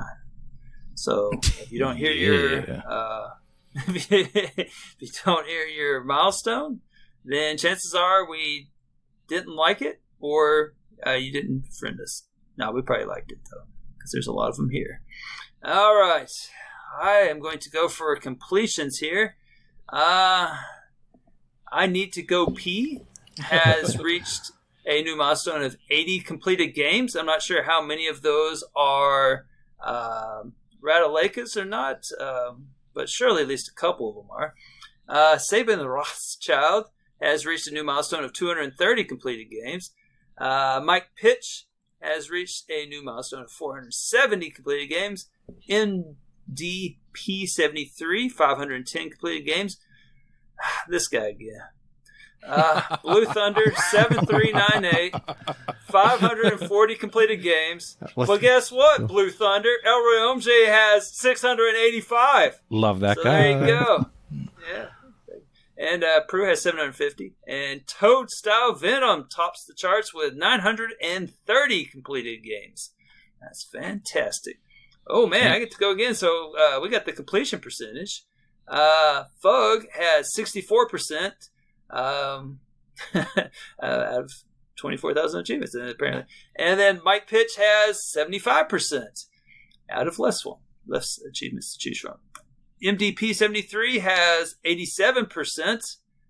That's pretty cool. And then P-Tart has 96%.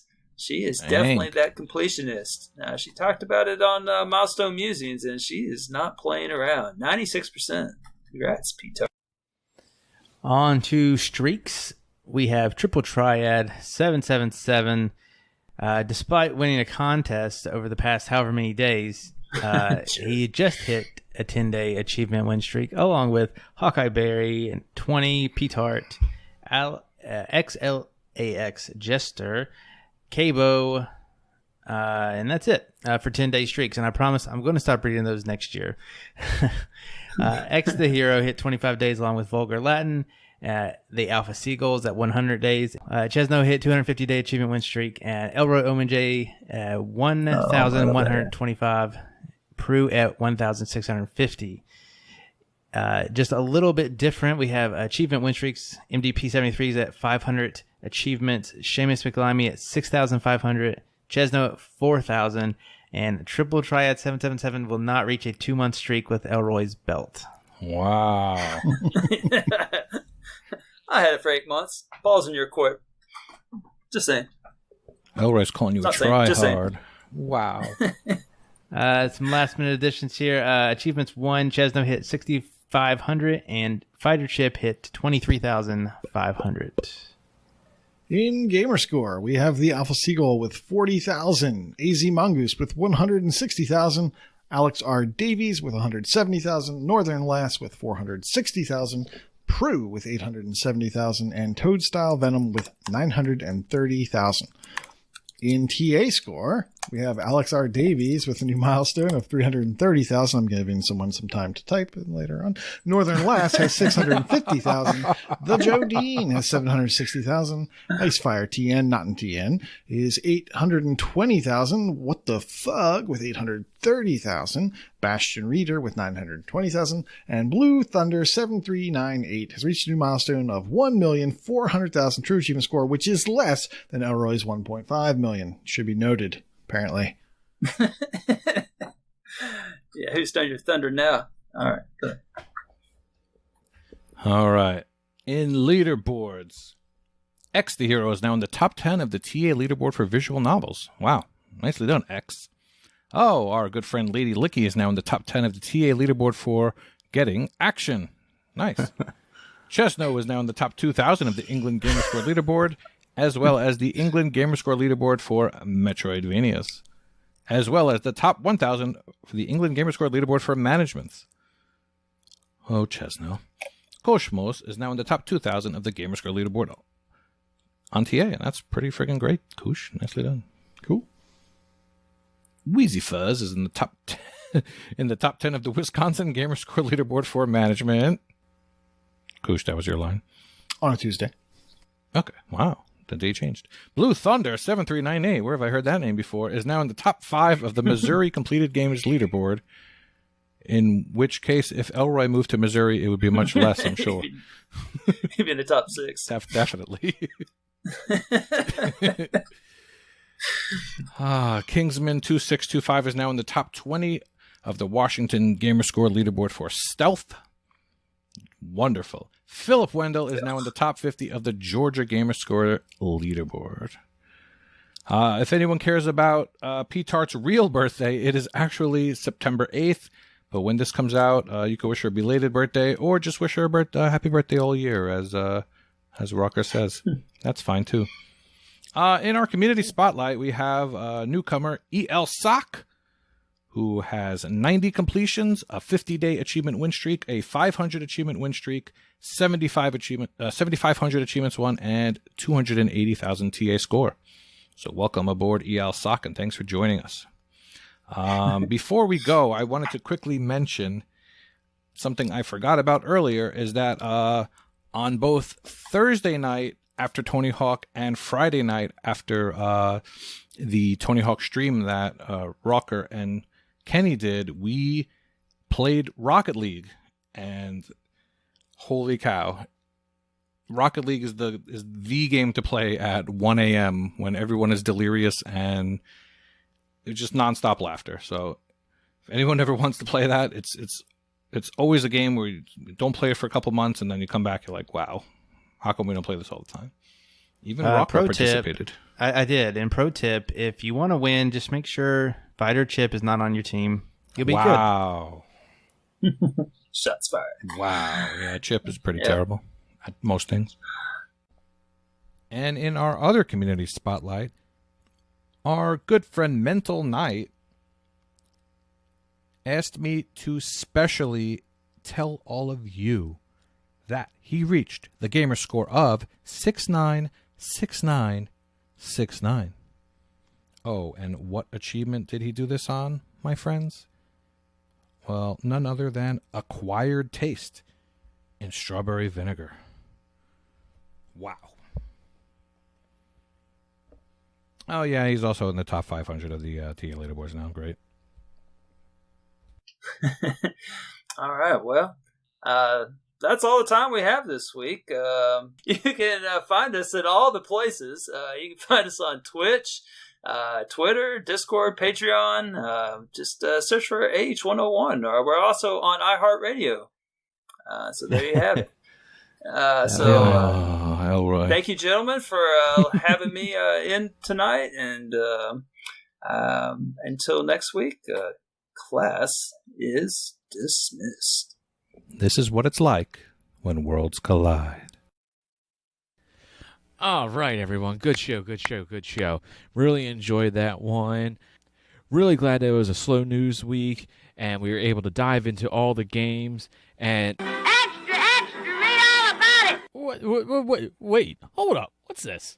Xbox Series S has been announced? Extra, extra, read all about it. The Xbox Series X price just got announced? What the heck? We just recorded a panel. We can't go back and do it. Mother... This always happens. It always happens. As soon as we're done recording, all the news comes out. What? You son of a... Xbox, I hate this. Achievement Hunting 101 has moved the recording date to Tuesday. Hello and welcome to a special mini CCC update, where I can now reveal the winner of the King of the Red Ring tournament. After 5 long weeks of 32 competitors battling it out in head-to-head matches, it finally came down to just 2 people, Mental Knight and Mr. Petard. And after some truly amazing scoring, I can now reveal that the winner is Mental Knight, with 36,000 points to Mr. Petard's 10,439. But rather than just hearing it from me, let's hear it from the man himself. Welcome, Mental Knight, and congratulations on your more than deserving win. Thank you so much for having me here. Now, I'm going to start by reading off some of your stats from the competition, so that we can all sit in awe of the truly epic numbers that you produced. Oh geez. Awe might be the word. We'll see. I don't know a lot of them. Are you sitting comfortably? Okay, so for anyone who is unfamiliar, we had a unique scoring mechanism for the King of the Red Ring. Scoring was based on gamer score, but for certain games we added a multiplier. Anything with a low gamer score got a 4 times gamer score, so most of that was the 200 pointers. Anything with a medium amount of gamer score got a 2 times multiplier, which mostly impacted the 400 pointers. And then anything that was backwards compatible got a 1.5 multiplier. 1.25 in addition. Anything that was non-backwards compatible got a 1.25 multiplier. You think I know this by now. Bearing that in mind, on week 1 you faced Little Hatton 90, who actually put in some decent score, actually. Some of the better score of the competition. He put in 3,728 points, but you annihilated him with 7,650. And you did that with 4,405 gamer score over 23 different games. And that's just week 1, okay? That's just the beginning. Week 2, you took on Freaky Row, who is a pretty respectable scorer, and he got 6,374. But you annihilated him with 9,656. And that was across 21 different games and 6,525 gamer score.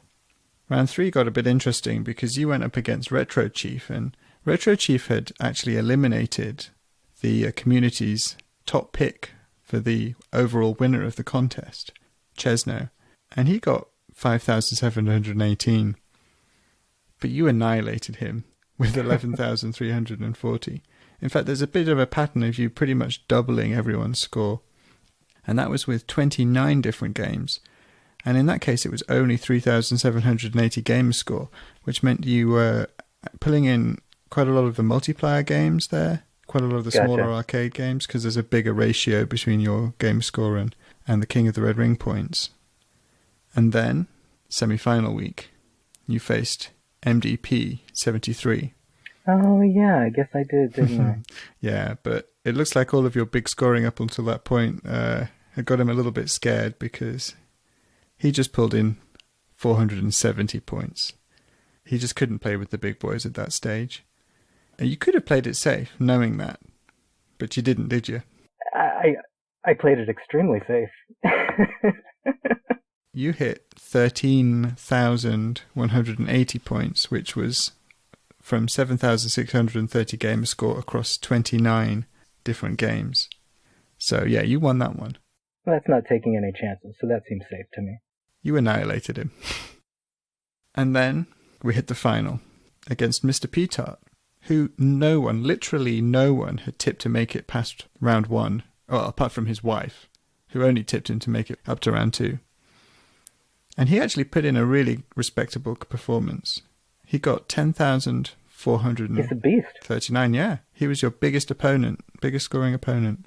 And there was actually a pattern leading up to the final. I don't know if you've noticed. You probably noticed. You were the one doing it.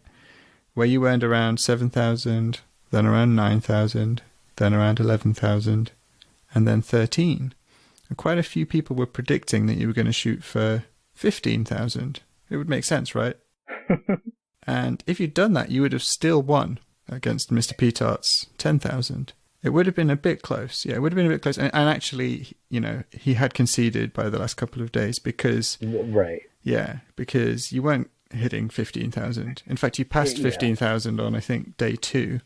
He probably could have done 20 if I had done 15. I'll give him that.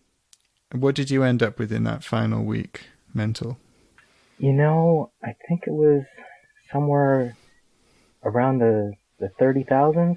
You know exactly what it was because you hit 36,000 points bang on the nose, which is not an easy thing to do, bearing in mind all of the multiplier shenanigans we had going on.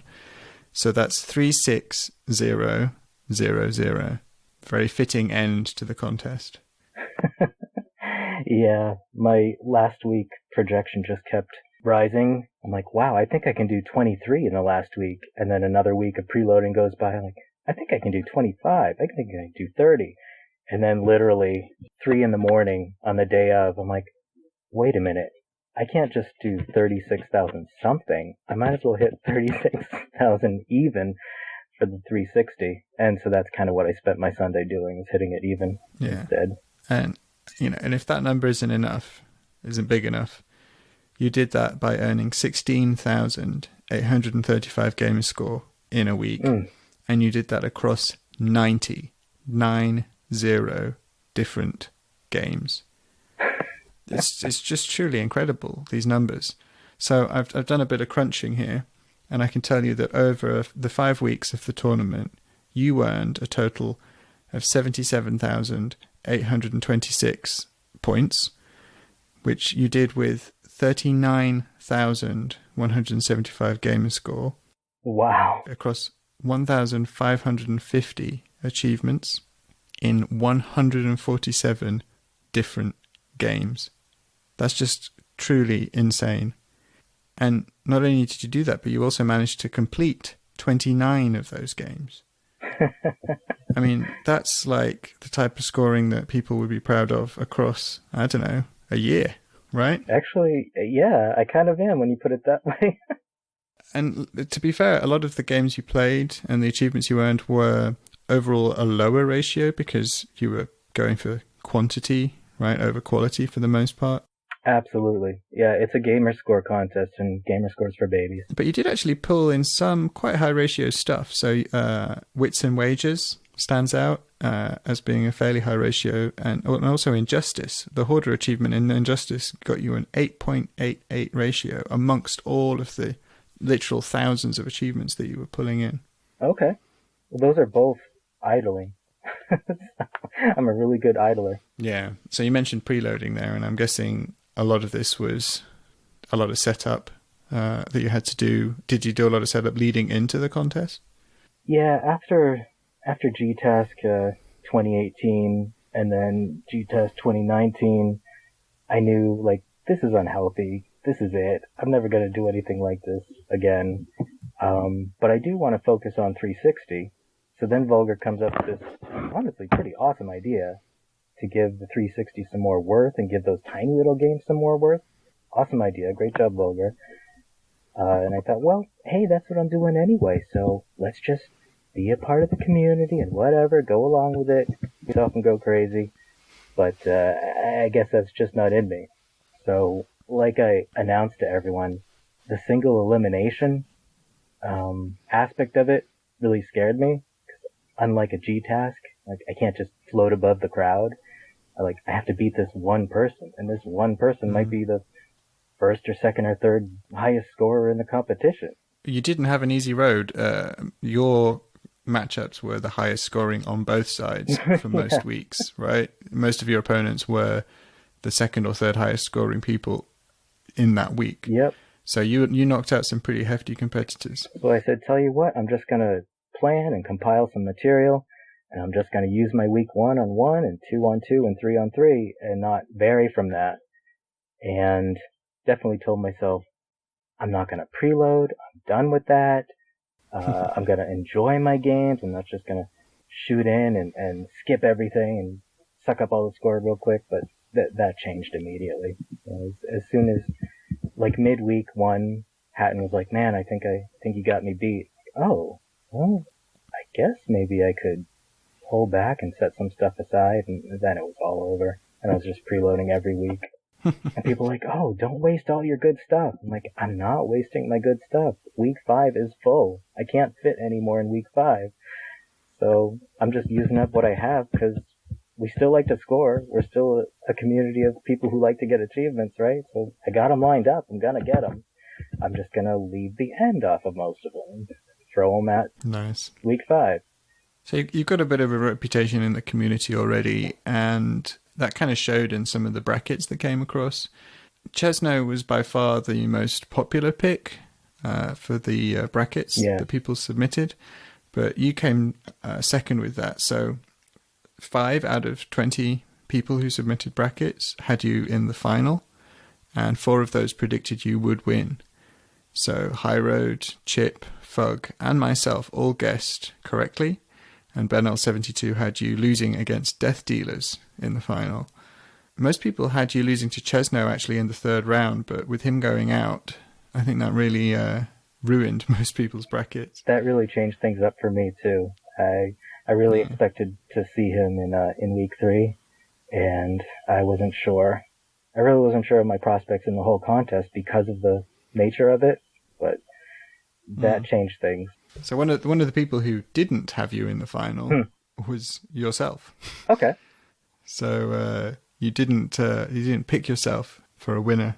Well, I wasn't that confident. I suppose it was more hedging my bets than anything, or for a moment there appearing humble, and then deciding I'll just go braggadocious for the rest of the month. Okay, so let's talk about your actual experience with the games themselves, right? You played quite a few of them, as we've established.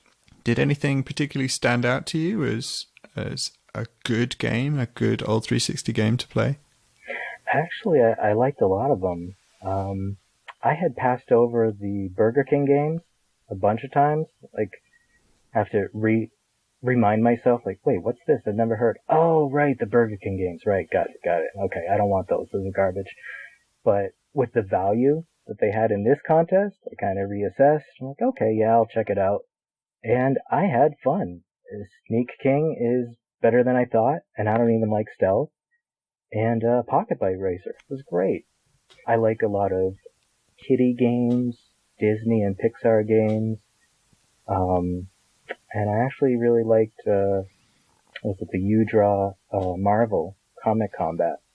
I would have never gotten a U-Draw tablet if it weren't for this competition. Wait. You sought out a U-Draw tablet just for this?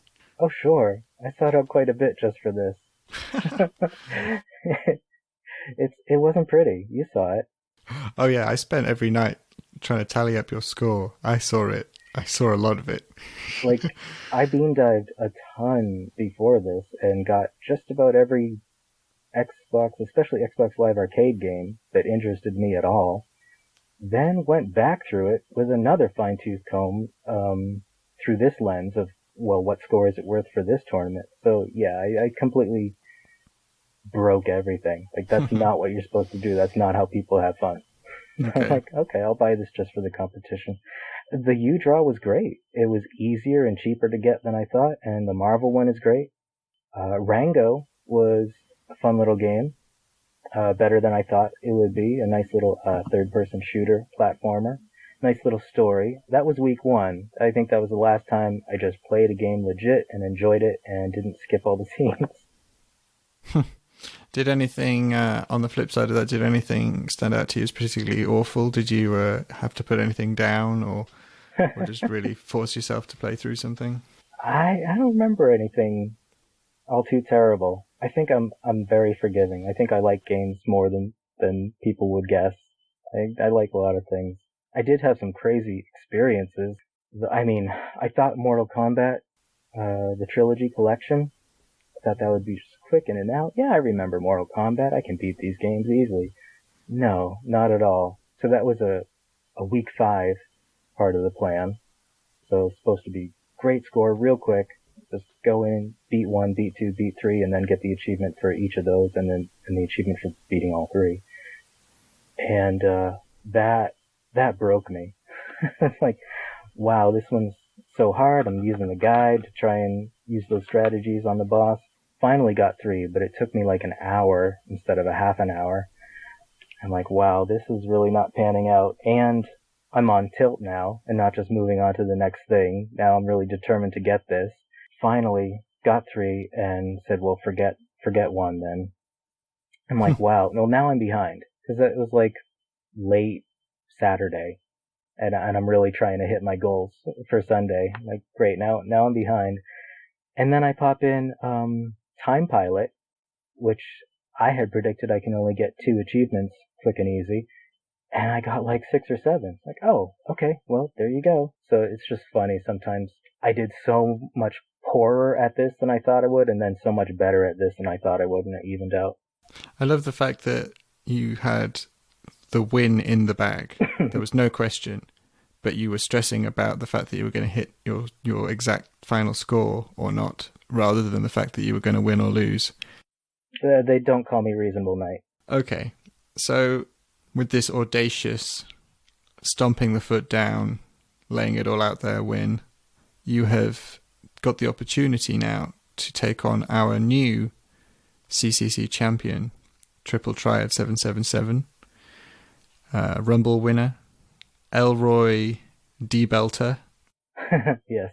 In an as yet unannounced challenge in October. How will you be preparing yourself for October? Are you going to spend the rest of this month? Well, I mean, it's kind of bad timing. I finally have to admit to myself again, this is nuts. I go too nuts with these. I am never going to say I'm going to do the best I can at this competition again, because we've seen the best I can do and it's not pretty. That has to be the end for me. But, you can throw something at me and Triple Triad, and I won't ignore it. If you say play music games, I'll try and play some music games, but I'm not going to plan and prep and go all out ever again. I'm not a good person when I do. Okay, I'm writing this down so that we have it on record. I mean, you've said it, so it's on record. So we'll see what October holds. But yeah, we don't want you going crazy, too crazy. Yeah, anymore. We'll keep it reasonable. Don't worry. Although to be fair, we were keeping it reasonable. Yeah, that wasn't your fault. Yeah, we were the ones going, what? Yeah, well, okay. So from my perspective, I just wanted to say thank you, Mental, for making this a truly awe-inspiring tournament. You did something I don't think anyone thought was possible. Stomped on all over the competition, all over the tournament, pulled in score, just insane amounts of numbers. Do you have any final words? Well, thank you so much, Vulgar, for an awesome idea. Thank you, Chewie, for running it and all that work. There were definitely times when I was having so much fun knowing how much work I was making for you. So that was a cherry on top.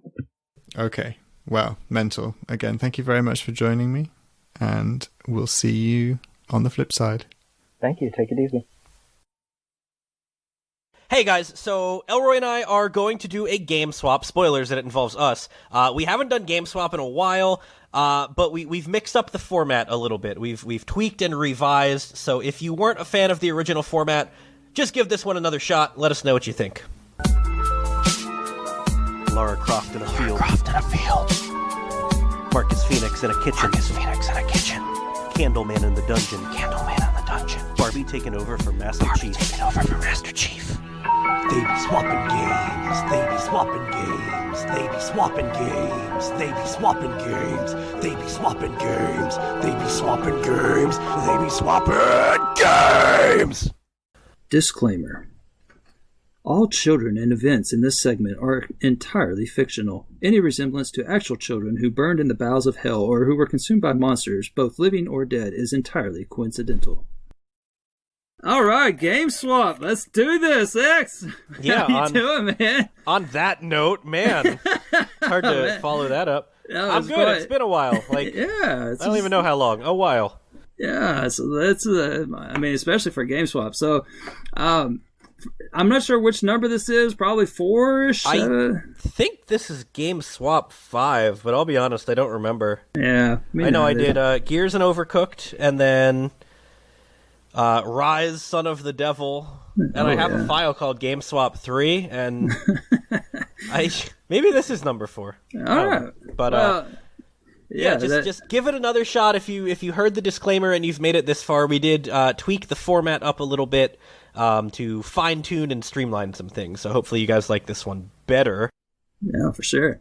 Yeah, for those of you that have no idea what we're even talking about, with what is this game swap you speak of? Well, game swap is where we swap games. Yeah, we swap games, and they be swapping games. They be swapping games.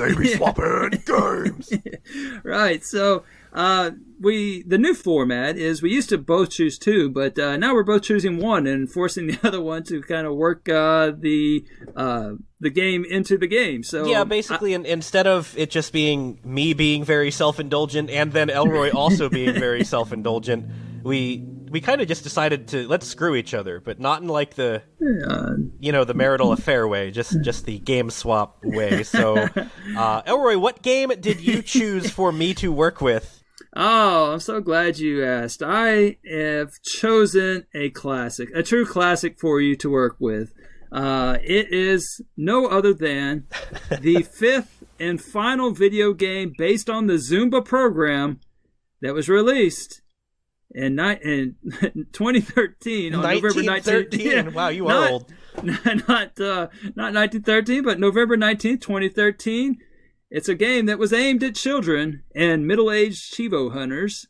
The game is Zumba Kids. See what I'm working with, guys? Do you see why I disappeared from the podcast for so long? So what game will these children be engulfed into? That was a nice play on words, and you kind of alluded to mine in your disclaimer, but I gave Elroy something much more palatable than Zumba Kids. Elroy is going to be swapping it with Diablo 3. I think there's a subtitle. I don't remember. Was it Reaper of Souls? Ultimate Evil Edition, if we want to go. Diablo 3. He has Diablo 3. Killer of Children. So what that means is that I am stuck with my Zumba Kids game, and I just lose all my characters. All my main characters, which are little children, are gone away, and they are replaced with the main characters from X's game, which is 7 different heroes, if you will, with different abilities and skills. So that is what I will be talking about, is those 7 individuals inside the Zumba Kids world. And then conversely, obviously, I have the world of Sanctuary and Diablo, towns taken over by demons, with how many kids in the game? I would say probably about 15 of them, I would say. Yeah. So, world taken over by hell, 15 moderately physically fit kids who can dance. So I have to play That's Diablo fair. With preteens. There you are. Oh, yeah. So I'll go ahead and get the party started. Yeah, tell us about Diablo then. All right, so we all know Diablo's gameplay. I've actually talked about it on this podcast a few times, and I think everyone knows Diablo at this point, so I need not do it again. But I will give a Spark Notes version just as a refresher and as a formality. It is a dungeon crawler, and you kill hordes of demons and undead. So, in a sense, it's a lot like Doom. But, This is normally, just like it. So normally you kill these thousands upon thousands of enemies, playing as a Nephilim, which is a half-angel, half-demon demigod, basically, with a specific set of abilities that cater to one of 7 classes that Elroy alluded to. I won't name them all and steal his thunder. But they're all designed to kick demon ass. That is their sole purpose, is demon ass a-kickin'. So... It's not going to work out very well with some moderately physically fit preteens who can dance. Well, the goal here is to get the Chivos. So, don't worry, we talk about that. Oh, okay. I didn't know if you wanted to go into the Chivos now. It's going to be a very limited, bleep bloop potential. So, these sometimes 15... it's quality over quantity. Sometimes that's Well, the 15 kids aren't faring very well, but I'm getting ahead of myself, right? Also, random question, but like, why do demons and why do they speak in Latin? Am I the only one that's ever wondered that? Because you figure like God and angels and Satan, they've been around for much longer than Latin. So you have this primeval was speaking in, whatever language for millennia. And then all of a sudden, like 600 BC, he's just like, oh yeah, that's what I've been waiting for. Latin, baby. Demons, transcribe everything we have. We only speak Latin, and we will only appear to people if they summon us in Latin. When we possess people, they will speak in tongues in Latin. Why? Like, these are legitimate questions. Why? Better than Pig Latin, I suppose. But yeah, that's Pig Latin. You bring a valid point to the table that I had never thought about, but now I will. But like, seriously, primeval around for millennia, just sudden I'm going to speak Latin. But whatever. So, for our game swap veterans, we start off with some obstacles. I almost said we start off with veterans. For our game swap noobs, we still start off with obstacles. So what are some obstacles for my kids running around in Sanctuary? Well, obviously it's the hordes of demons and undead. Have I mentioned that those exist in abundance around these parts? But anyway, you've played Diablo 3, right, Elroy? I believe you said that's one of the few real games you enjoy. That you're absolutely correct. I used to think I was good at that game, and then I realized quickly when I when I saw how Ex-Provost played it that I didn't know anything about that game. So I thought I knew that game, though. He definitely knows what he's doing. But I think Kelsey and I made it through on Expert in co-op, so I think we know what we're doing, too. But okay. Anyway, for those of you who have played the game, you know where it starts off. If you haven't played the game, you start off outside of a town. You are basically summoned in very shortly outside of a town that is being overrun by... demons and the undead. Demons and zomzoms, right, obviously. What else would it possibly be? Because there's a lot of them. I think I've mentioned that a couple times now. So you start the game, you fight your way through, a couple zomzoms, and you get to the safety of town, and everyone there is just terrified because, those undead hordes that I've mentioned are right outside this very, crappy built wall. So quite frankly, I don't think these kids are even going to make it to town. Unless they're getting killed and transformed into zombies, and then they're making it to town, to eat brains. So I feel like it's game over within 30 seconds, even if all 15 of them... Can I give my analogy? Yeah, go for it. Okay, so we were talking about this in text chat. So I likened it to... I'm sure you've seen those Planet Earth series. And so, those freaking turtles that lay all these eggs on the beach, and then they go back in the water and they're like, not my problem. And then all of a sudden the eggs all hatch, and it's not a very well kept secret because every freaking predator is in the area, and there's all these birds, and there's these poor little baby sea turtles that are emerging out of the ground and just hoofing it for the safety of the ocean. That's kind of what we got a situation of here. So and that's a really good analogy, actually. Well, thank you. A random educational portion, but it's very sad. In Australia, in particular, where the baby sea turtles are, laid on the beach, their instinct after they hatch from their egg is to go towards the light, because that's where the moon is, and that will lead them to the water. That's safety. Follow the light. Just natural instinct tells them that. Except now, the cityscape, the skylights and the buildings and all that, is brighter than the moon, so about 60% of the baby turtles actually walk away from the beach into town and then get stepped on and run over by cars and fall in sewer gates and drown, and... yeah, it's really sad. As you laugh, you monster. Well, I mean, the rural life is not for everyone.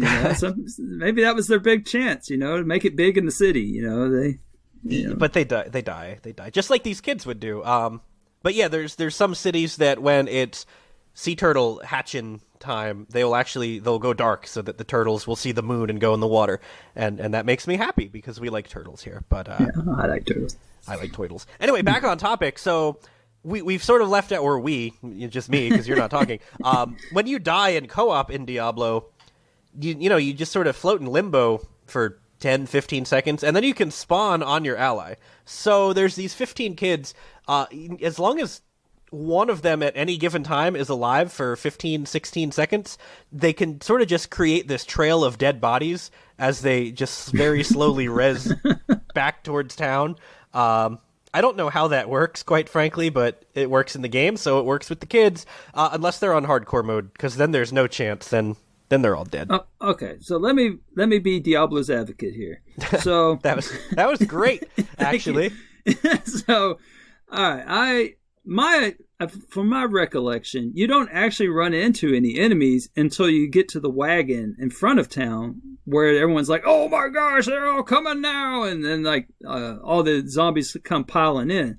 So, if I'm correct there, if you're not killing anything before that, and if you were, there's only maybe two things. I'm pretty sure you drop and then you walk, and then there's one or two zombies, and then you go a little further, and then you're at the cart outside of town. Okay, so you don't think of those 15 children who are trained in the styles of Brazilian funk, Polynesian, Celtic bluegrass, California grab ass, jive, axe, wait, jazz. California grab ass?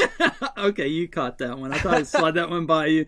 And African and disco, that not any of those 15 children would be able to slip by two zombies and hide behind the cart and let the townspeople do what townspeople do. No, I don't.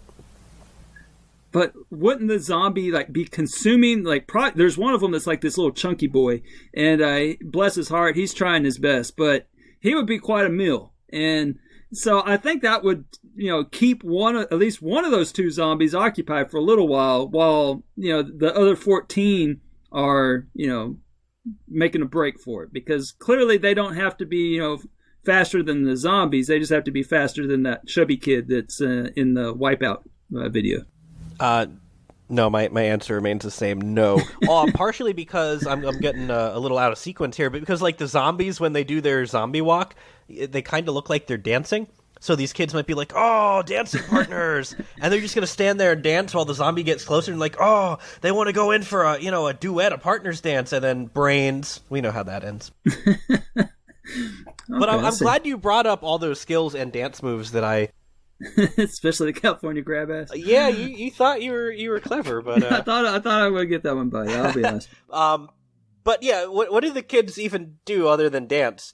Speaking of fighting and all that, how is Zumba going to help you fight demons and zombies? Well, and again, it's not going to, and this is my swap. Feel free to disagree.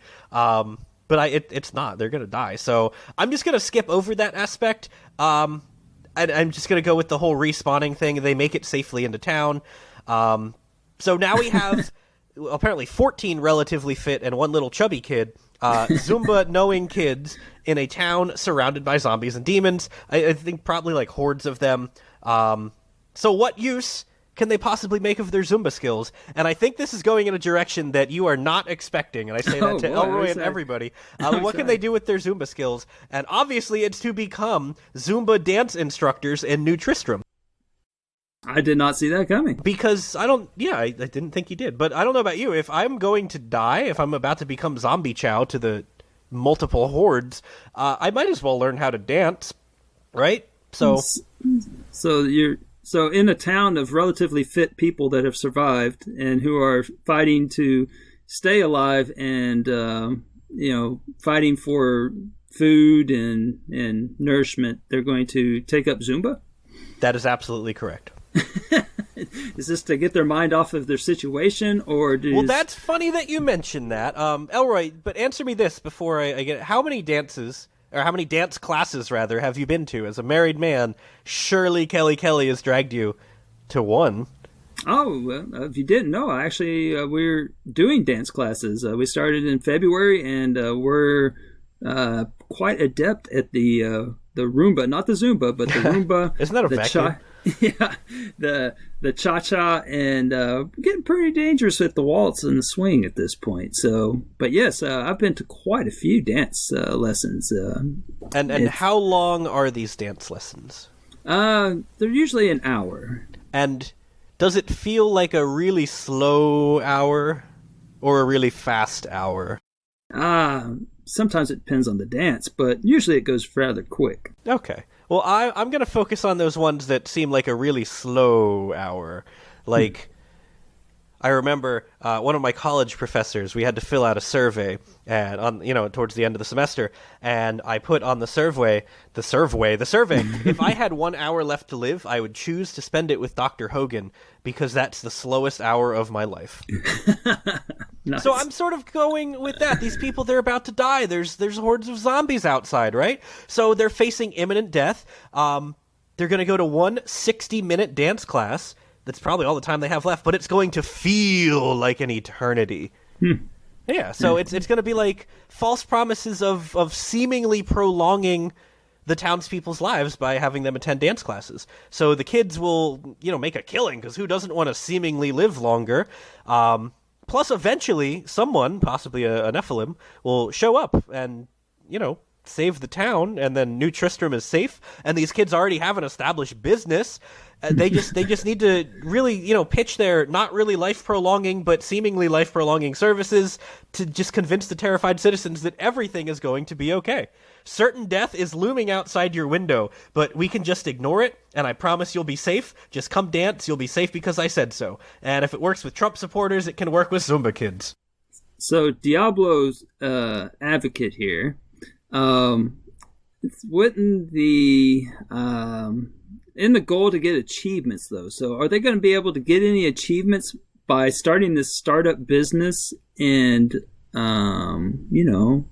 embracing this very risky startup in a town that is doomed? Doomed, like Koosh thinks we're probably talking about. Yeah. Well, that's funny because my next section is the achievement overview. So, despite the successes of their dance class that prolongs life but doesn't actually really prolong life, the reality is that achievements will be fairly limited, but there will be some good ones. So here's what I come up with. At some point, they will certainly need to use a merchant to repair an item. So that's one achievement. We're going to assume repair the dance shoes, or I don't know, or a front door or something, because people are so eager to get in. I don't know. People just walk by and they, bust open your treasure chests, regardless if it's in your house or not. So yeah, it's acceptable. Yeah. So that's one. I'm going to assume that business is booming, so they'll easily acquire 500,000 gold. So there's two.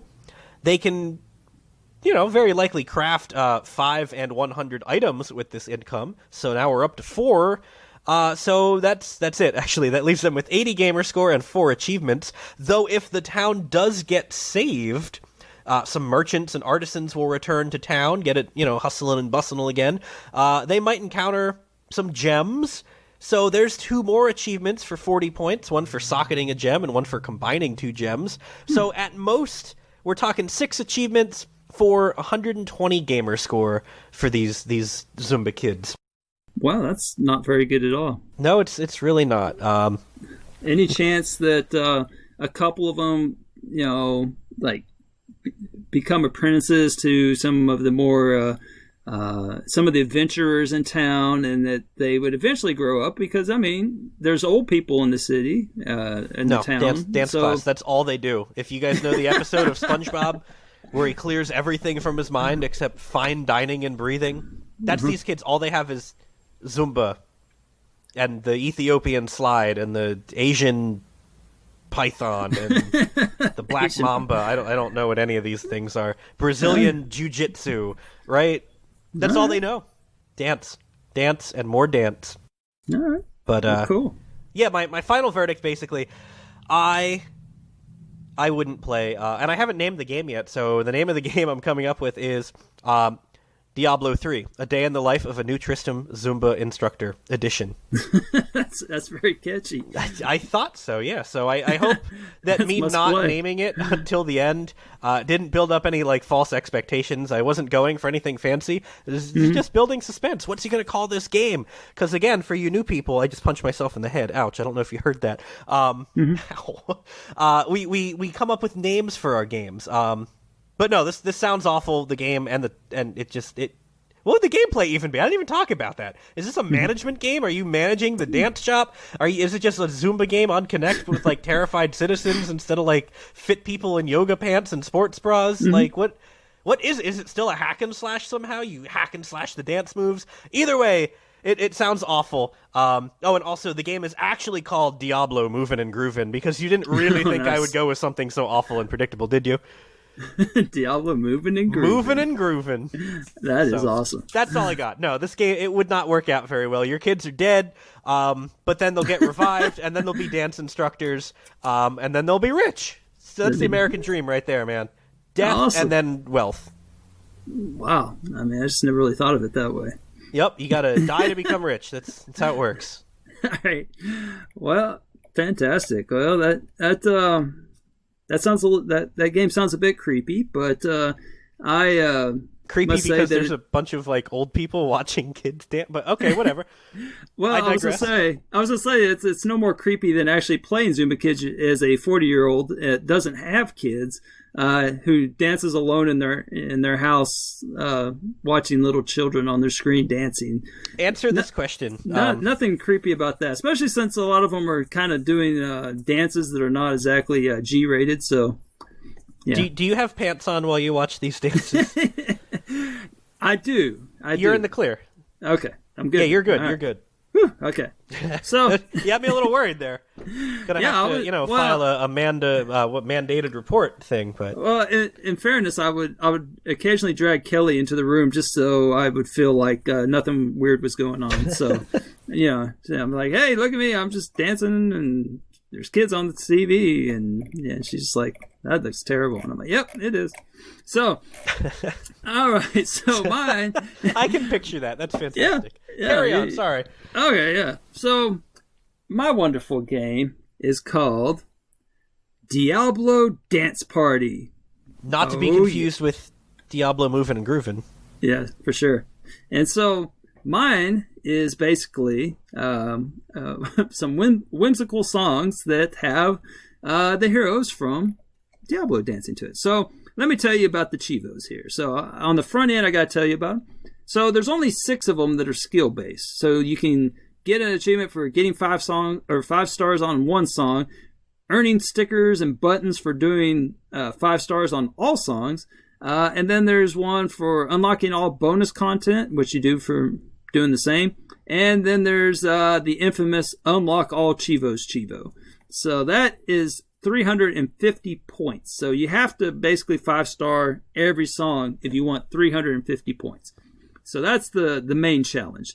The rest of them are quite easy. There's 3 that are from creating playlists, and they're combined 120 points. Basically, you just pick a bunch of songs, and you don't even have to play them. You just pick them and put them in a playlist, and beep, boop. There's those gimme achievements that you like so much. Yeah, absolutely. Then there's a bunch that are just from playing through the game, whether you suck or not. So if you're a terrible dancer and you just stand there and spin in a circle, you can net another 400 points, which comes from just playing every song. There's 3 options. You can play like a dance party. There's a short party, medium, and long, kind of the Goldilocks type thing here going on. And so, but 400 points for that, as well as playing for 12 hours in a month. Now, the 12 hours in a month, of course, being very reasonable, given that the heroes in Diablo are used to having a 60 to 80 hour adventure. So right, that's that's very I have to ask though, and I don't know if I'm stepping on your toes here. Okay. For that get all achievement, 5-starring all songs, which class has the best chances of 5-starring all the songs? Oh, that's coming. Okay. Like I said, I didn't want to step on your toes, but I need to know. You will. By the time I'll finish... give my opinion before you do your spiel then. Okay. Would you like to make your prediction now? Oh, sure. I'm going to go with Witch Doctor. Okay. All right. Noted. All right. Now I will lay out the research for you. Oh, and there's 2 co-op achievements for 90 points and then 1 random achievement where you create a family for 40 points. Yeah. Just very random. No, you like go into the settings and you don't even have to play anything. You just create a family. It's really weird. That's kind of weird, though. We were asking a bunch of preteens to get your family started. Make a family. Yikes. All right. So when I was challenged with coming up with how these characters would dance, I actually went to my resident Diablo expert, Exprovos, and I asked him a series of questions. I later discovered that there was a website called d3planner.com. And welcome to the internet, Elroy. Yeah, and that allows you to lay out all of the character information and skills and everything. But what it did verify was that everything Exprovos said was absolutely correct. Although he did go a step further, and he gave me a bunch of additional information about a bunch of characters you can't even select. So he went into like the angel lore and even threw a nod at worked. So there you go. In chart format? No, it was very text-based, but I still appreciate it nonetheless. Yeah, no, that man makes some quality charts, and I'm not being sarcastic. Yeah, he's Provost. I'll just join the club. You make some quality charts, my dude. Yeah, and no, I can firmly say that he did not. There was no charting, charting. Hopefully, no sharding either. Yeah, exactly. All right, so he charted his pants. No, he. So when I looked at d3planner.com, I saw that the Diablo attributes have 4 areas. So you have strength, dexterity, intelligence, and vitality. Now, when you max out everything, the way they have it structured is that each character has 1 trait that is maxed out. The vitality is always set in the middle, and then there's 2 that are set at the minimum. So basically you have a 3, a 2, and 2 1s, although the 2 is always the same on every character for some reason. So basically you have 1 area that you excel in. All right. Now, for the dance party, I decided to look at those attributes, but also factored in the skills that each character might utilize that would help or hurt them on the dance floor. And so in the end, I assigned a grade to each one of them based on how many Chivo points they could earn. This is exactly what I was hoping you'd get to. Exactly. Can I make my prediction for the bottom? Sure. Barbarian. Okay. Noted. Witch Doctor top, Barbarian in the bottom. All right. So let me begin. So I thought in order to figure out who has the best chances of being a good dancer that I would find out what the traits of a good dancer are. That led me to ourpastimes.com, and I found out that rhythm, body type and health consciousness, physical strength and endurance, and dedication and determination were the 4 things. Now, rhythm, that really looks at the dexterity trait. So as Exprovos correctly identified, the 3 attribute in this area were the monk and the demon hunter.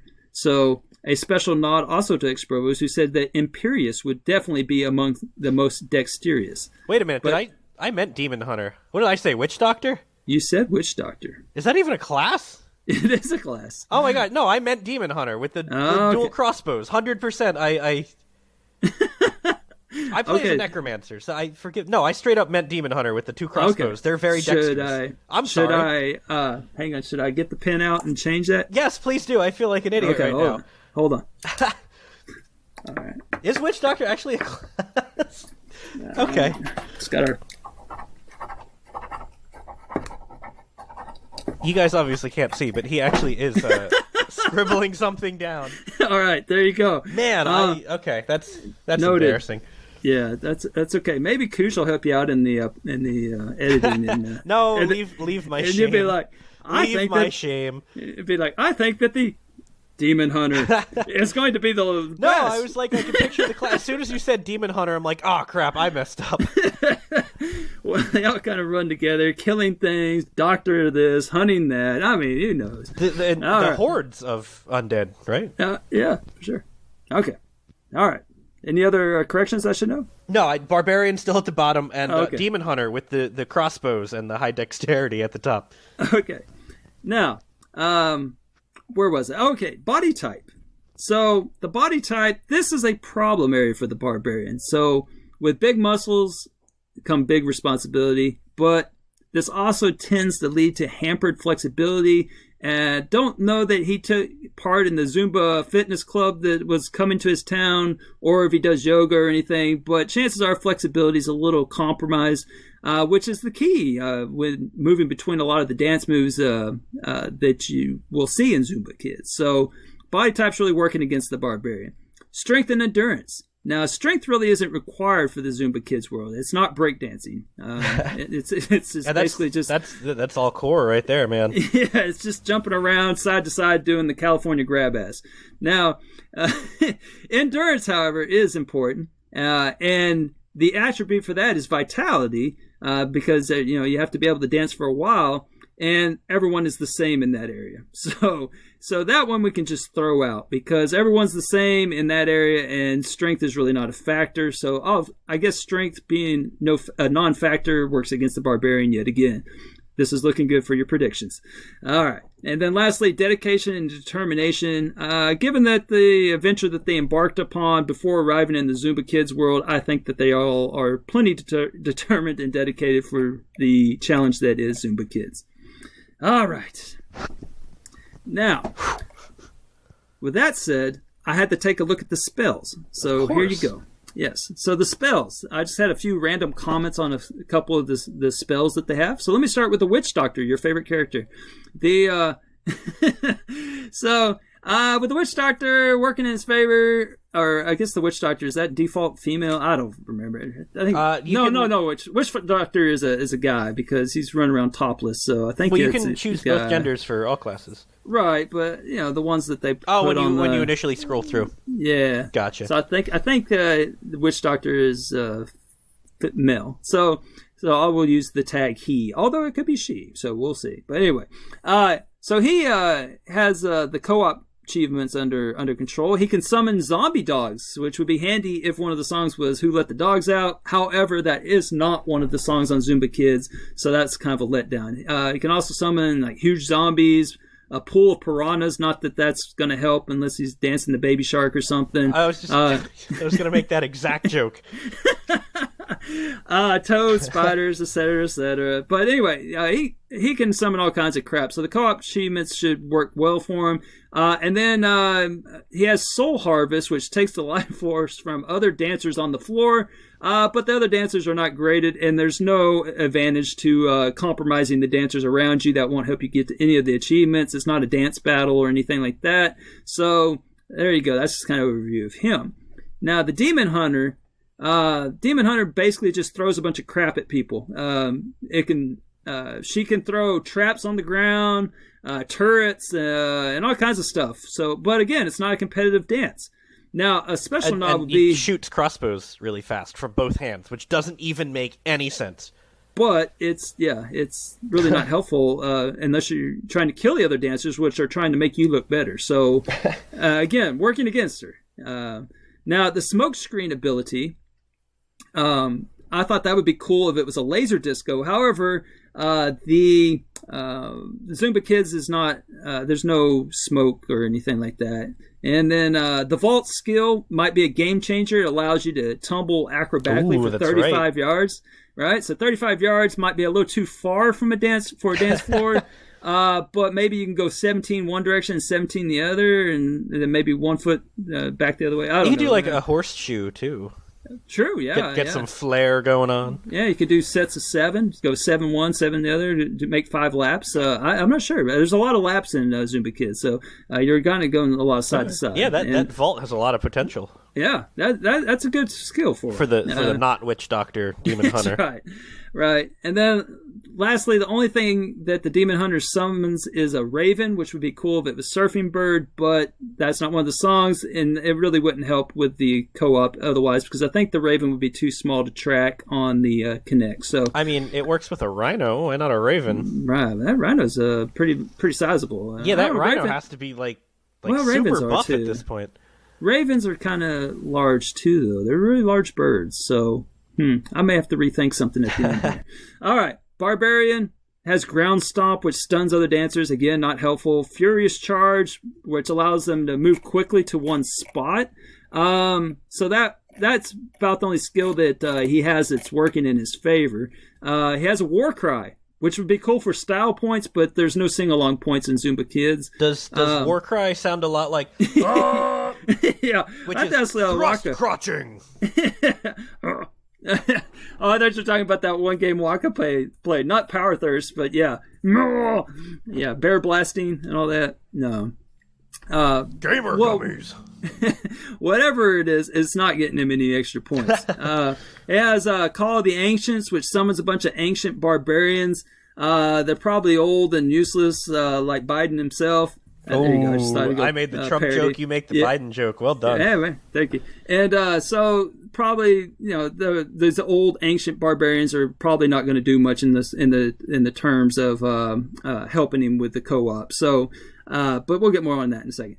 The Monk, blinding flash power, which is like a strobe light. That would be super cool. It would look pretty cool. Yeah. Yeah. Lots of punching and kicking abilities, and there's a lot of that inside Zumba. So things are looking good for the Monk.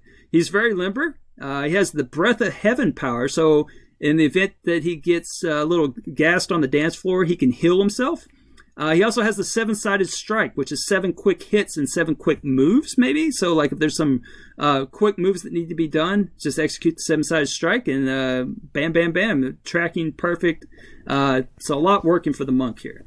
All right. Wizard. Well, hold on. You missed, I think, a really important one for the Monk, for achievement-wise anyway. Kelsey played a Monk, and I don't know the abilities, but she could create a clone of herself. Oh, yeah, the ally. Surely that would help for the create a family and the co-op achievement. Yeah, the Mystic Ally. I forgot to add that there, but I did mention that at the end. But yes, okay. Mystic Ally, you're absolutely correct. The Mystic Ally is his summon, and definitely. So the co-op's looking favorable as well. So, especially if the ally is a clone of himself. I didn't realize that. That changes a lot of things. Well, yeah, maybe not, but that is good to know. Now, for the Wizard, Diamond Skin. I thought that would look cool if there were strobe lights, but again, there are no strobe lights. Has a slow time skill where I'm not really sure how that works. If others go fast, or I'm sorry, if she goes fast and others go slow, or maybe I'm not really sure. It might mess up the Kinect because the tracking. I don't know. I didn't. That's true. It's really very sure finicky as is. Yeah, I wasn't really sure what to do with that. And that could be nice if you have like a really tricky routine, though. You slow it down and you can nail those movements a little more precisely. But will the Kinect slow down too, or is it just going to look like you're going really, fast? I guess. I don't know. These are good points. I know. I put a lot of thought into this. Can summon a familiar. I'm not sure how familiar the familiar is with the dance moves, but there is a familiar. I don't even know what the familiar is, but it can be summoned. All right, so there is some co-op stuff there. Can do ice armor. I'm pretty sure that's not good for dancing, given that you want to stay warm and loose. And then can also make a mirror image of herself. But I really think that would just confuse the Kinect tracking. But it could also be useful for the, well, actually, I think it just, I'm not sure if that's the teleport. I can't remember what it said, but that might be where she disappears one spot and appears somewhere else, and that would definitely confuse the Kinect tracking, because, I mean... Kinect messes up when you stand in one place and continue standing in one place. Right. Yeah, and sometimes it makes you disappear. I mean, you're like, oh my God, something just happened to me? So, all right, that leads me to 2 left. The Crusader. The Crusader doesn't dance due to religious beliefs, so he will not be featured. And then lastly, the Necromancer. The Necromancer does like bone spikes and corpse explosions, but really would damage the dance floor. So that really is working against him. Can summon a skeletal mage or a skeleton of sorts, and that would help with the co-op. And then you have the Blood Rush, which, that's the one. Blood Rush allows him to teleport, and so that would cause the Kinect tracking issues where he teleports, and it would keep saying, are you still there? And yeah, it would just be a nightmare for him. I gotta give props to my Necromancer, though. That create the family achievement is just, you got, there's your family, 8 skeletons. Well, I was thinking that the Brobarian would be best at that, given his hashtag gains and his probably one-track mind. So, yeah. So here you go. Here's the final tally. You ready for this? All right, let's do it. All right. So I assume that all the characters are intelligent enough to create a playlist and be able to just turn on all the songs and just stand there if need be. And then their whole, they're used to putting in long hours, so 12 hours a month, and no problem.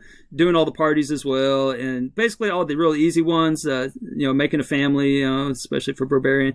But anyway, that gets us to a base score of 560. So every one of the characters is going to start at 560. So this is a pretty good match right off the top. Yeah. Yeah. A lot better than... I was just going to say, we got 120 on a good day in Diablo moving and grooving. So. All right, so Diablo Dance Party, you're looking at 560 start.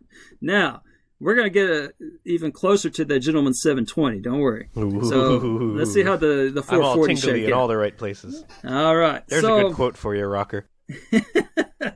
So the remaining 440. All right. Here's the grades. Barbarian gets a D. You were right. Yeah. He has the wrong body type. The attributes are all wrong, and his skill set is all wrong.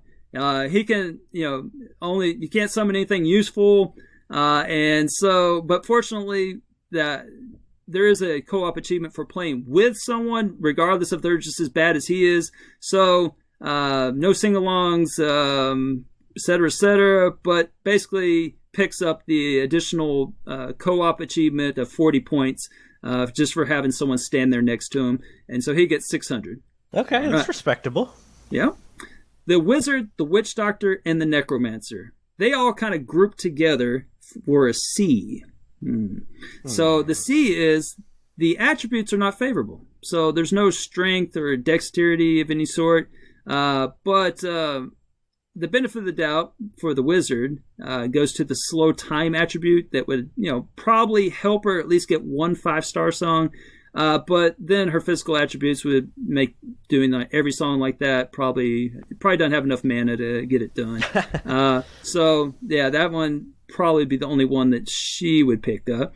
Same thing for the Witch Doctor, except for his is called the Big Bad Voodoo. It shows that he has some experience with the ritual dances, and that would probably translate over to at least one song because I don't know, ritual dancing probably has something to help him.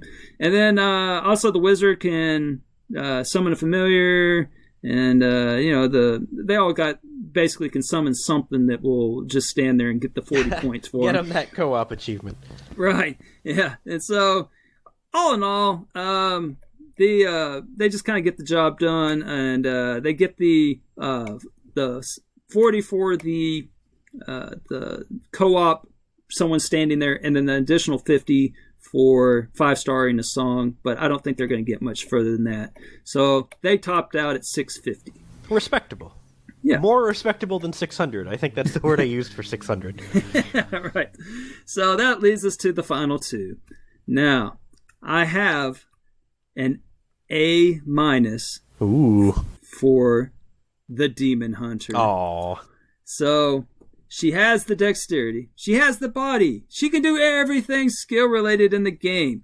She could easily 5-star every song with her agile self and look good doing it. Now, the problem is that she just does not play well with others.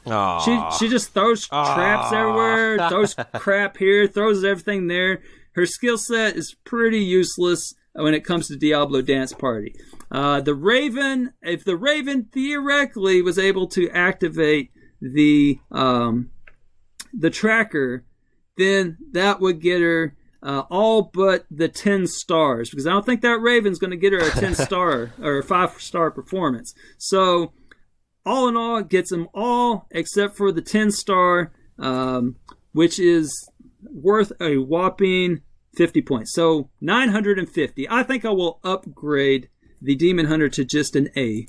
Was that counting the all achievements achievement? Oh, you're right. How much is that one worth? Oh, you're absolutely correct. I forgot the achievement of achievements. That is 70 points. So Ooh, 880 for Demon Hunter. All right, 880. She's back to A minus. A minus. Sorry, Demon Hunter. So there you go, A minus there. And then that lastly means that the monk can get the full completion. Can do everything the Demon Hunter can do, but can do it maybe slightly more, limber. And he's a limber SOB, man. And he's also got the summoning the Mystic Ally, which can do. Well, now I found out it can definitely do everything he can do. So he's going to be dancing there. He's got the 10 stars. He's got the co-op. He's got it all. He's got everything. He has the 1,000 and is the Zumba Kids champion of, Diablo Dance Party. Is that something that the monk would be proud of? Absolutely. Okay. I'll take your word for it. Think of, well, I don't know. Maybe he wouldn't start a family. I'm not sure his religious beliefs, but maybe 960. I mean, a family of monks, right? Right. I mean, someone's got to make monks. Yeah. Where do baby monks come from? Right, exactly. So, anyway, that's all I got for you. All right. So, there you have it. It looks like, depending on the character, it's a good match on my end. And then, depending on which one of your children you chose, what would you say? Maybe don't choose the fat little I kid. don't have faith in any of these children because we're both teachers, so I'm thinking like my high school kids, if they saw a zombie, they'd zombie. So I'm just thinking like middle school kids, do they just like break down in tears? They're not making it to town, dude. I don't know, man. Except by rezzing and dance instructor and all that. But I already went through the whole thing.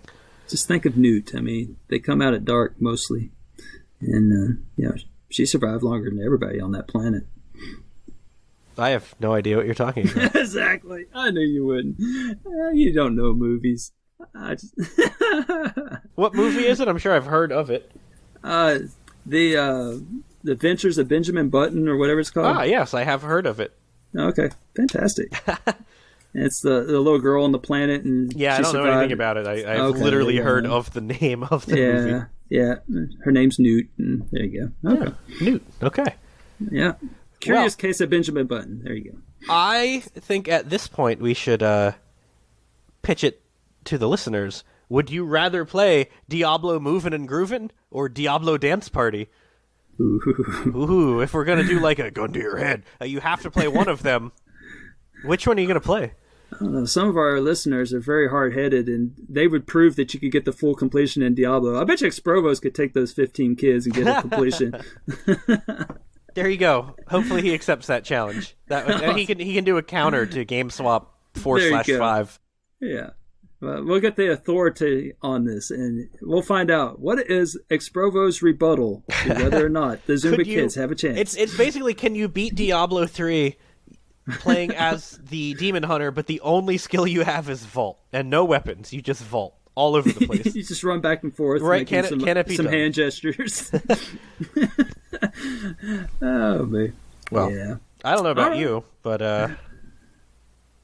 I can't think of a more appropriate way to end than top 3 numbers between 1 and 26 that aren't 3. Number 3, 5. Number 2, 11. And number 1, 24. Oh, man. Well, I would say top 3 board games sitting over there on my shelf. Cluedo, number 1. Number 2, it is no other than Life. And number 3, Zelda the board game. Didn't you need to do that the other way around? Shouldn't that be the best Number one? 3, Zelda the board game. Okay. Number 2, Life. And number 1, Cluedo, of course. Much, much better. I'm sorry. Thanks for listening, guys. Let us know if you like the new format.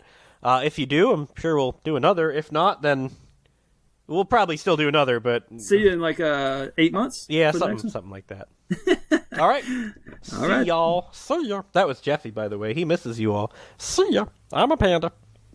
They be swapping games. They be swapping games. Later, guys.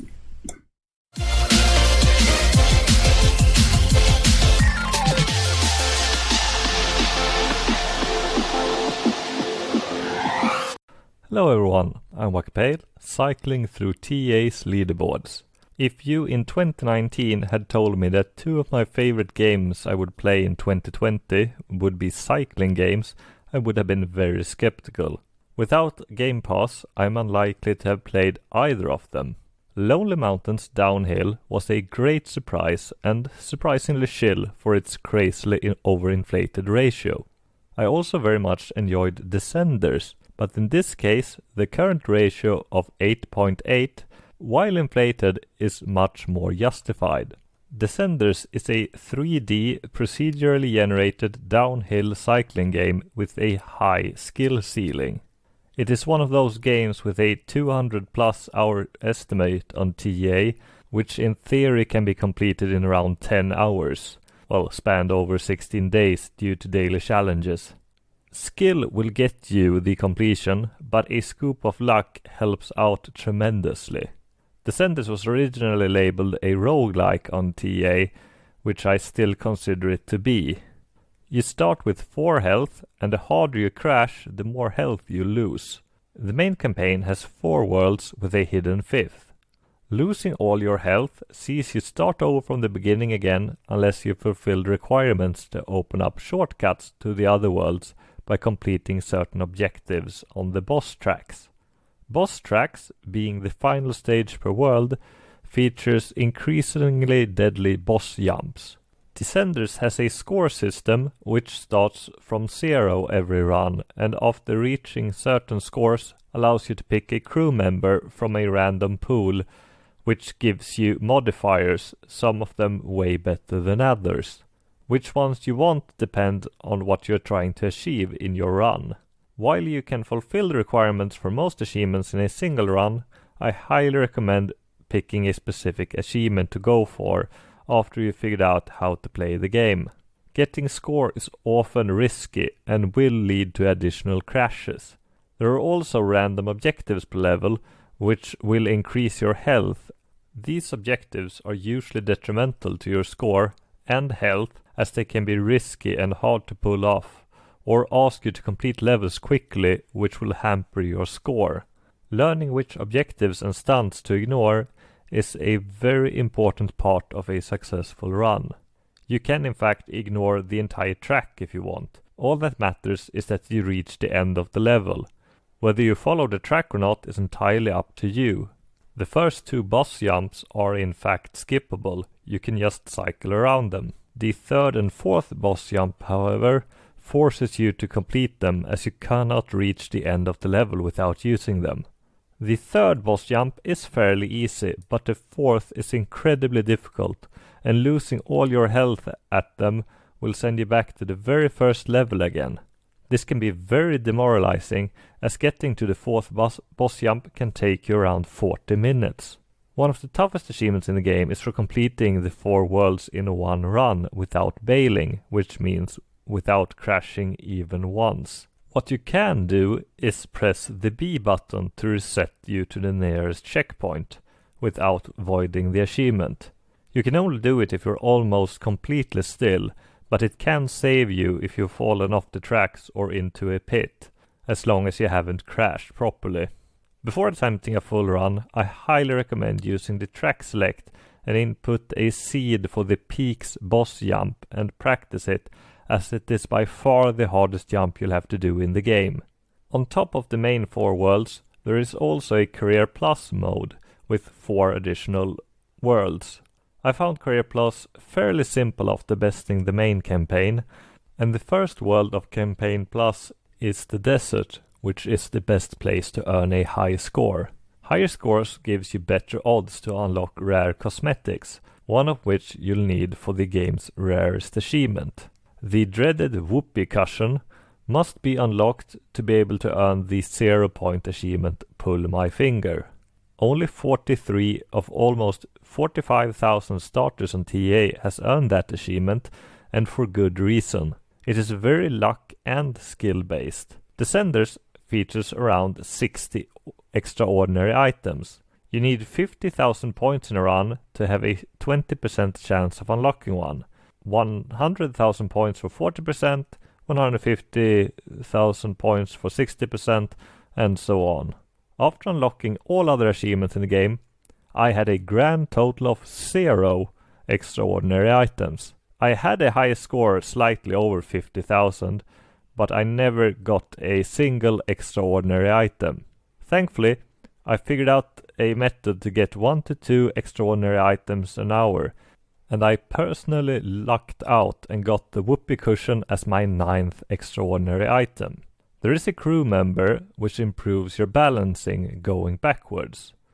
If you play the desert world with that crew member and the level is not too steep, you can get around 30,000 points per level if you just pass the first checkpoint, then press B as you approach the end of the level. This will send you back to the most recent checkpoint, from which you can redo the level and keep earning score. You get less and less score every time you redo the trick in one level, which forces you to move on after a while, but it is by far the fastest and safest way to earn points. There's also an achievement for completing all bonus levels, which is very difficult because it forces you to do a so-called fire run.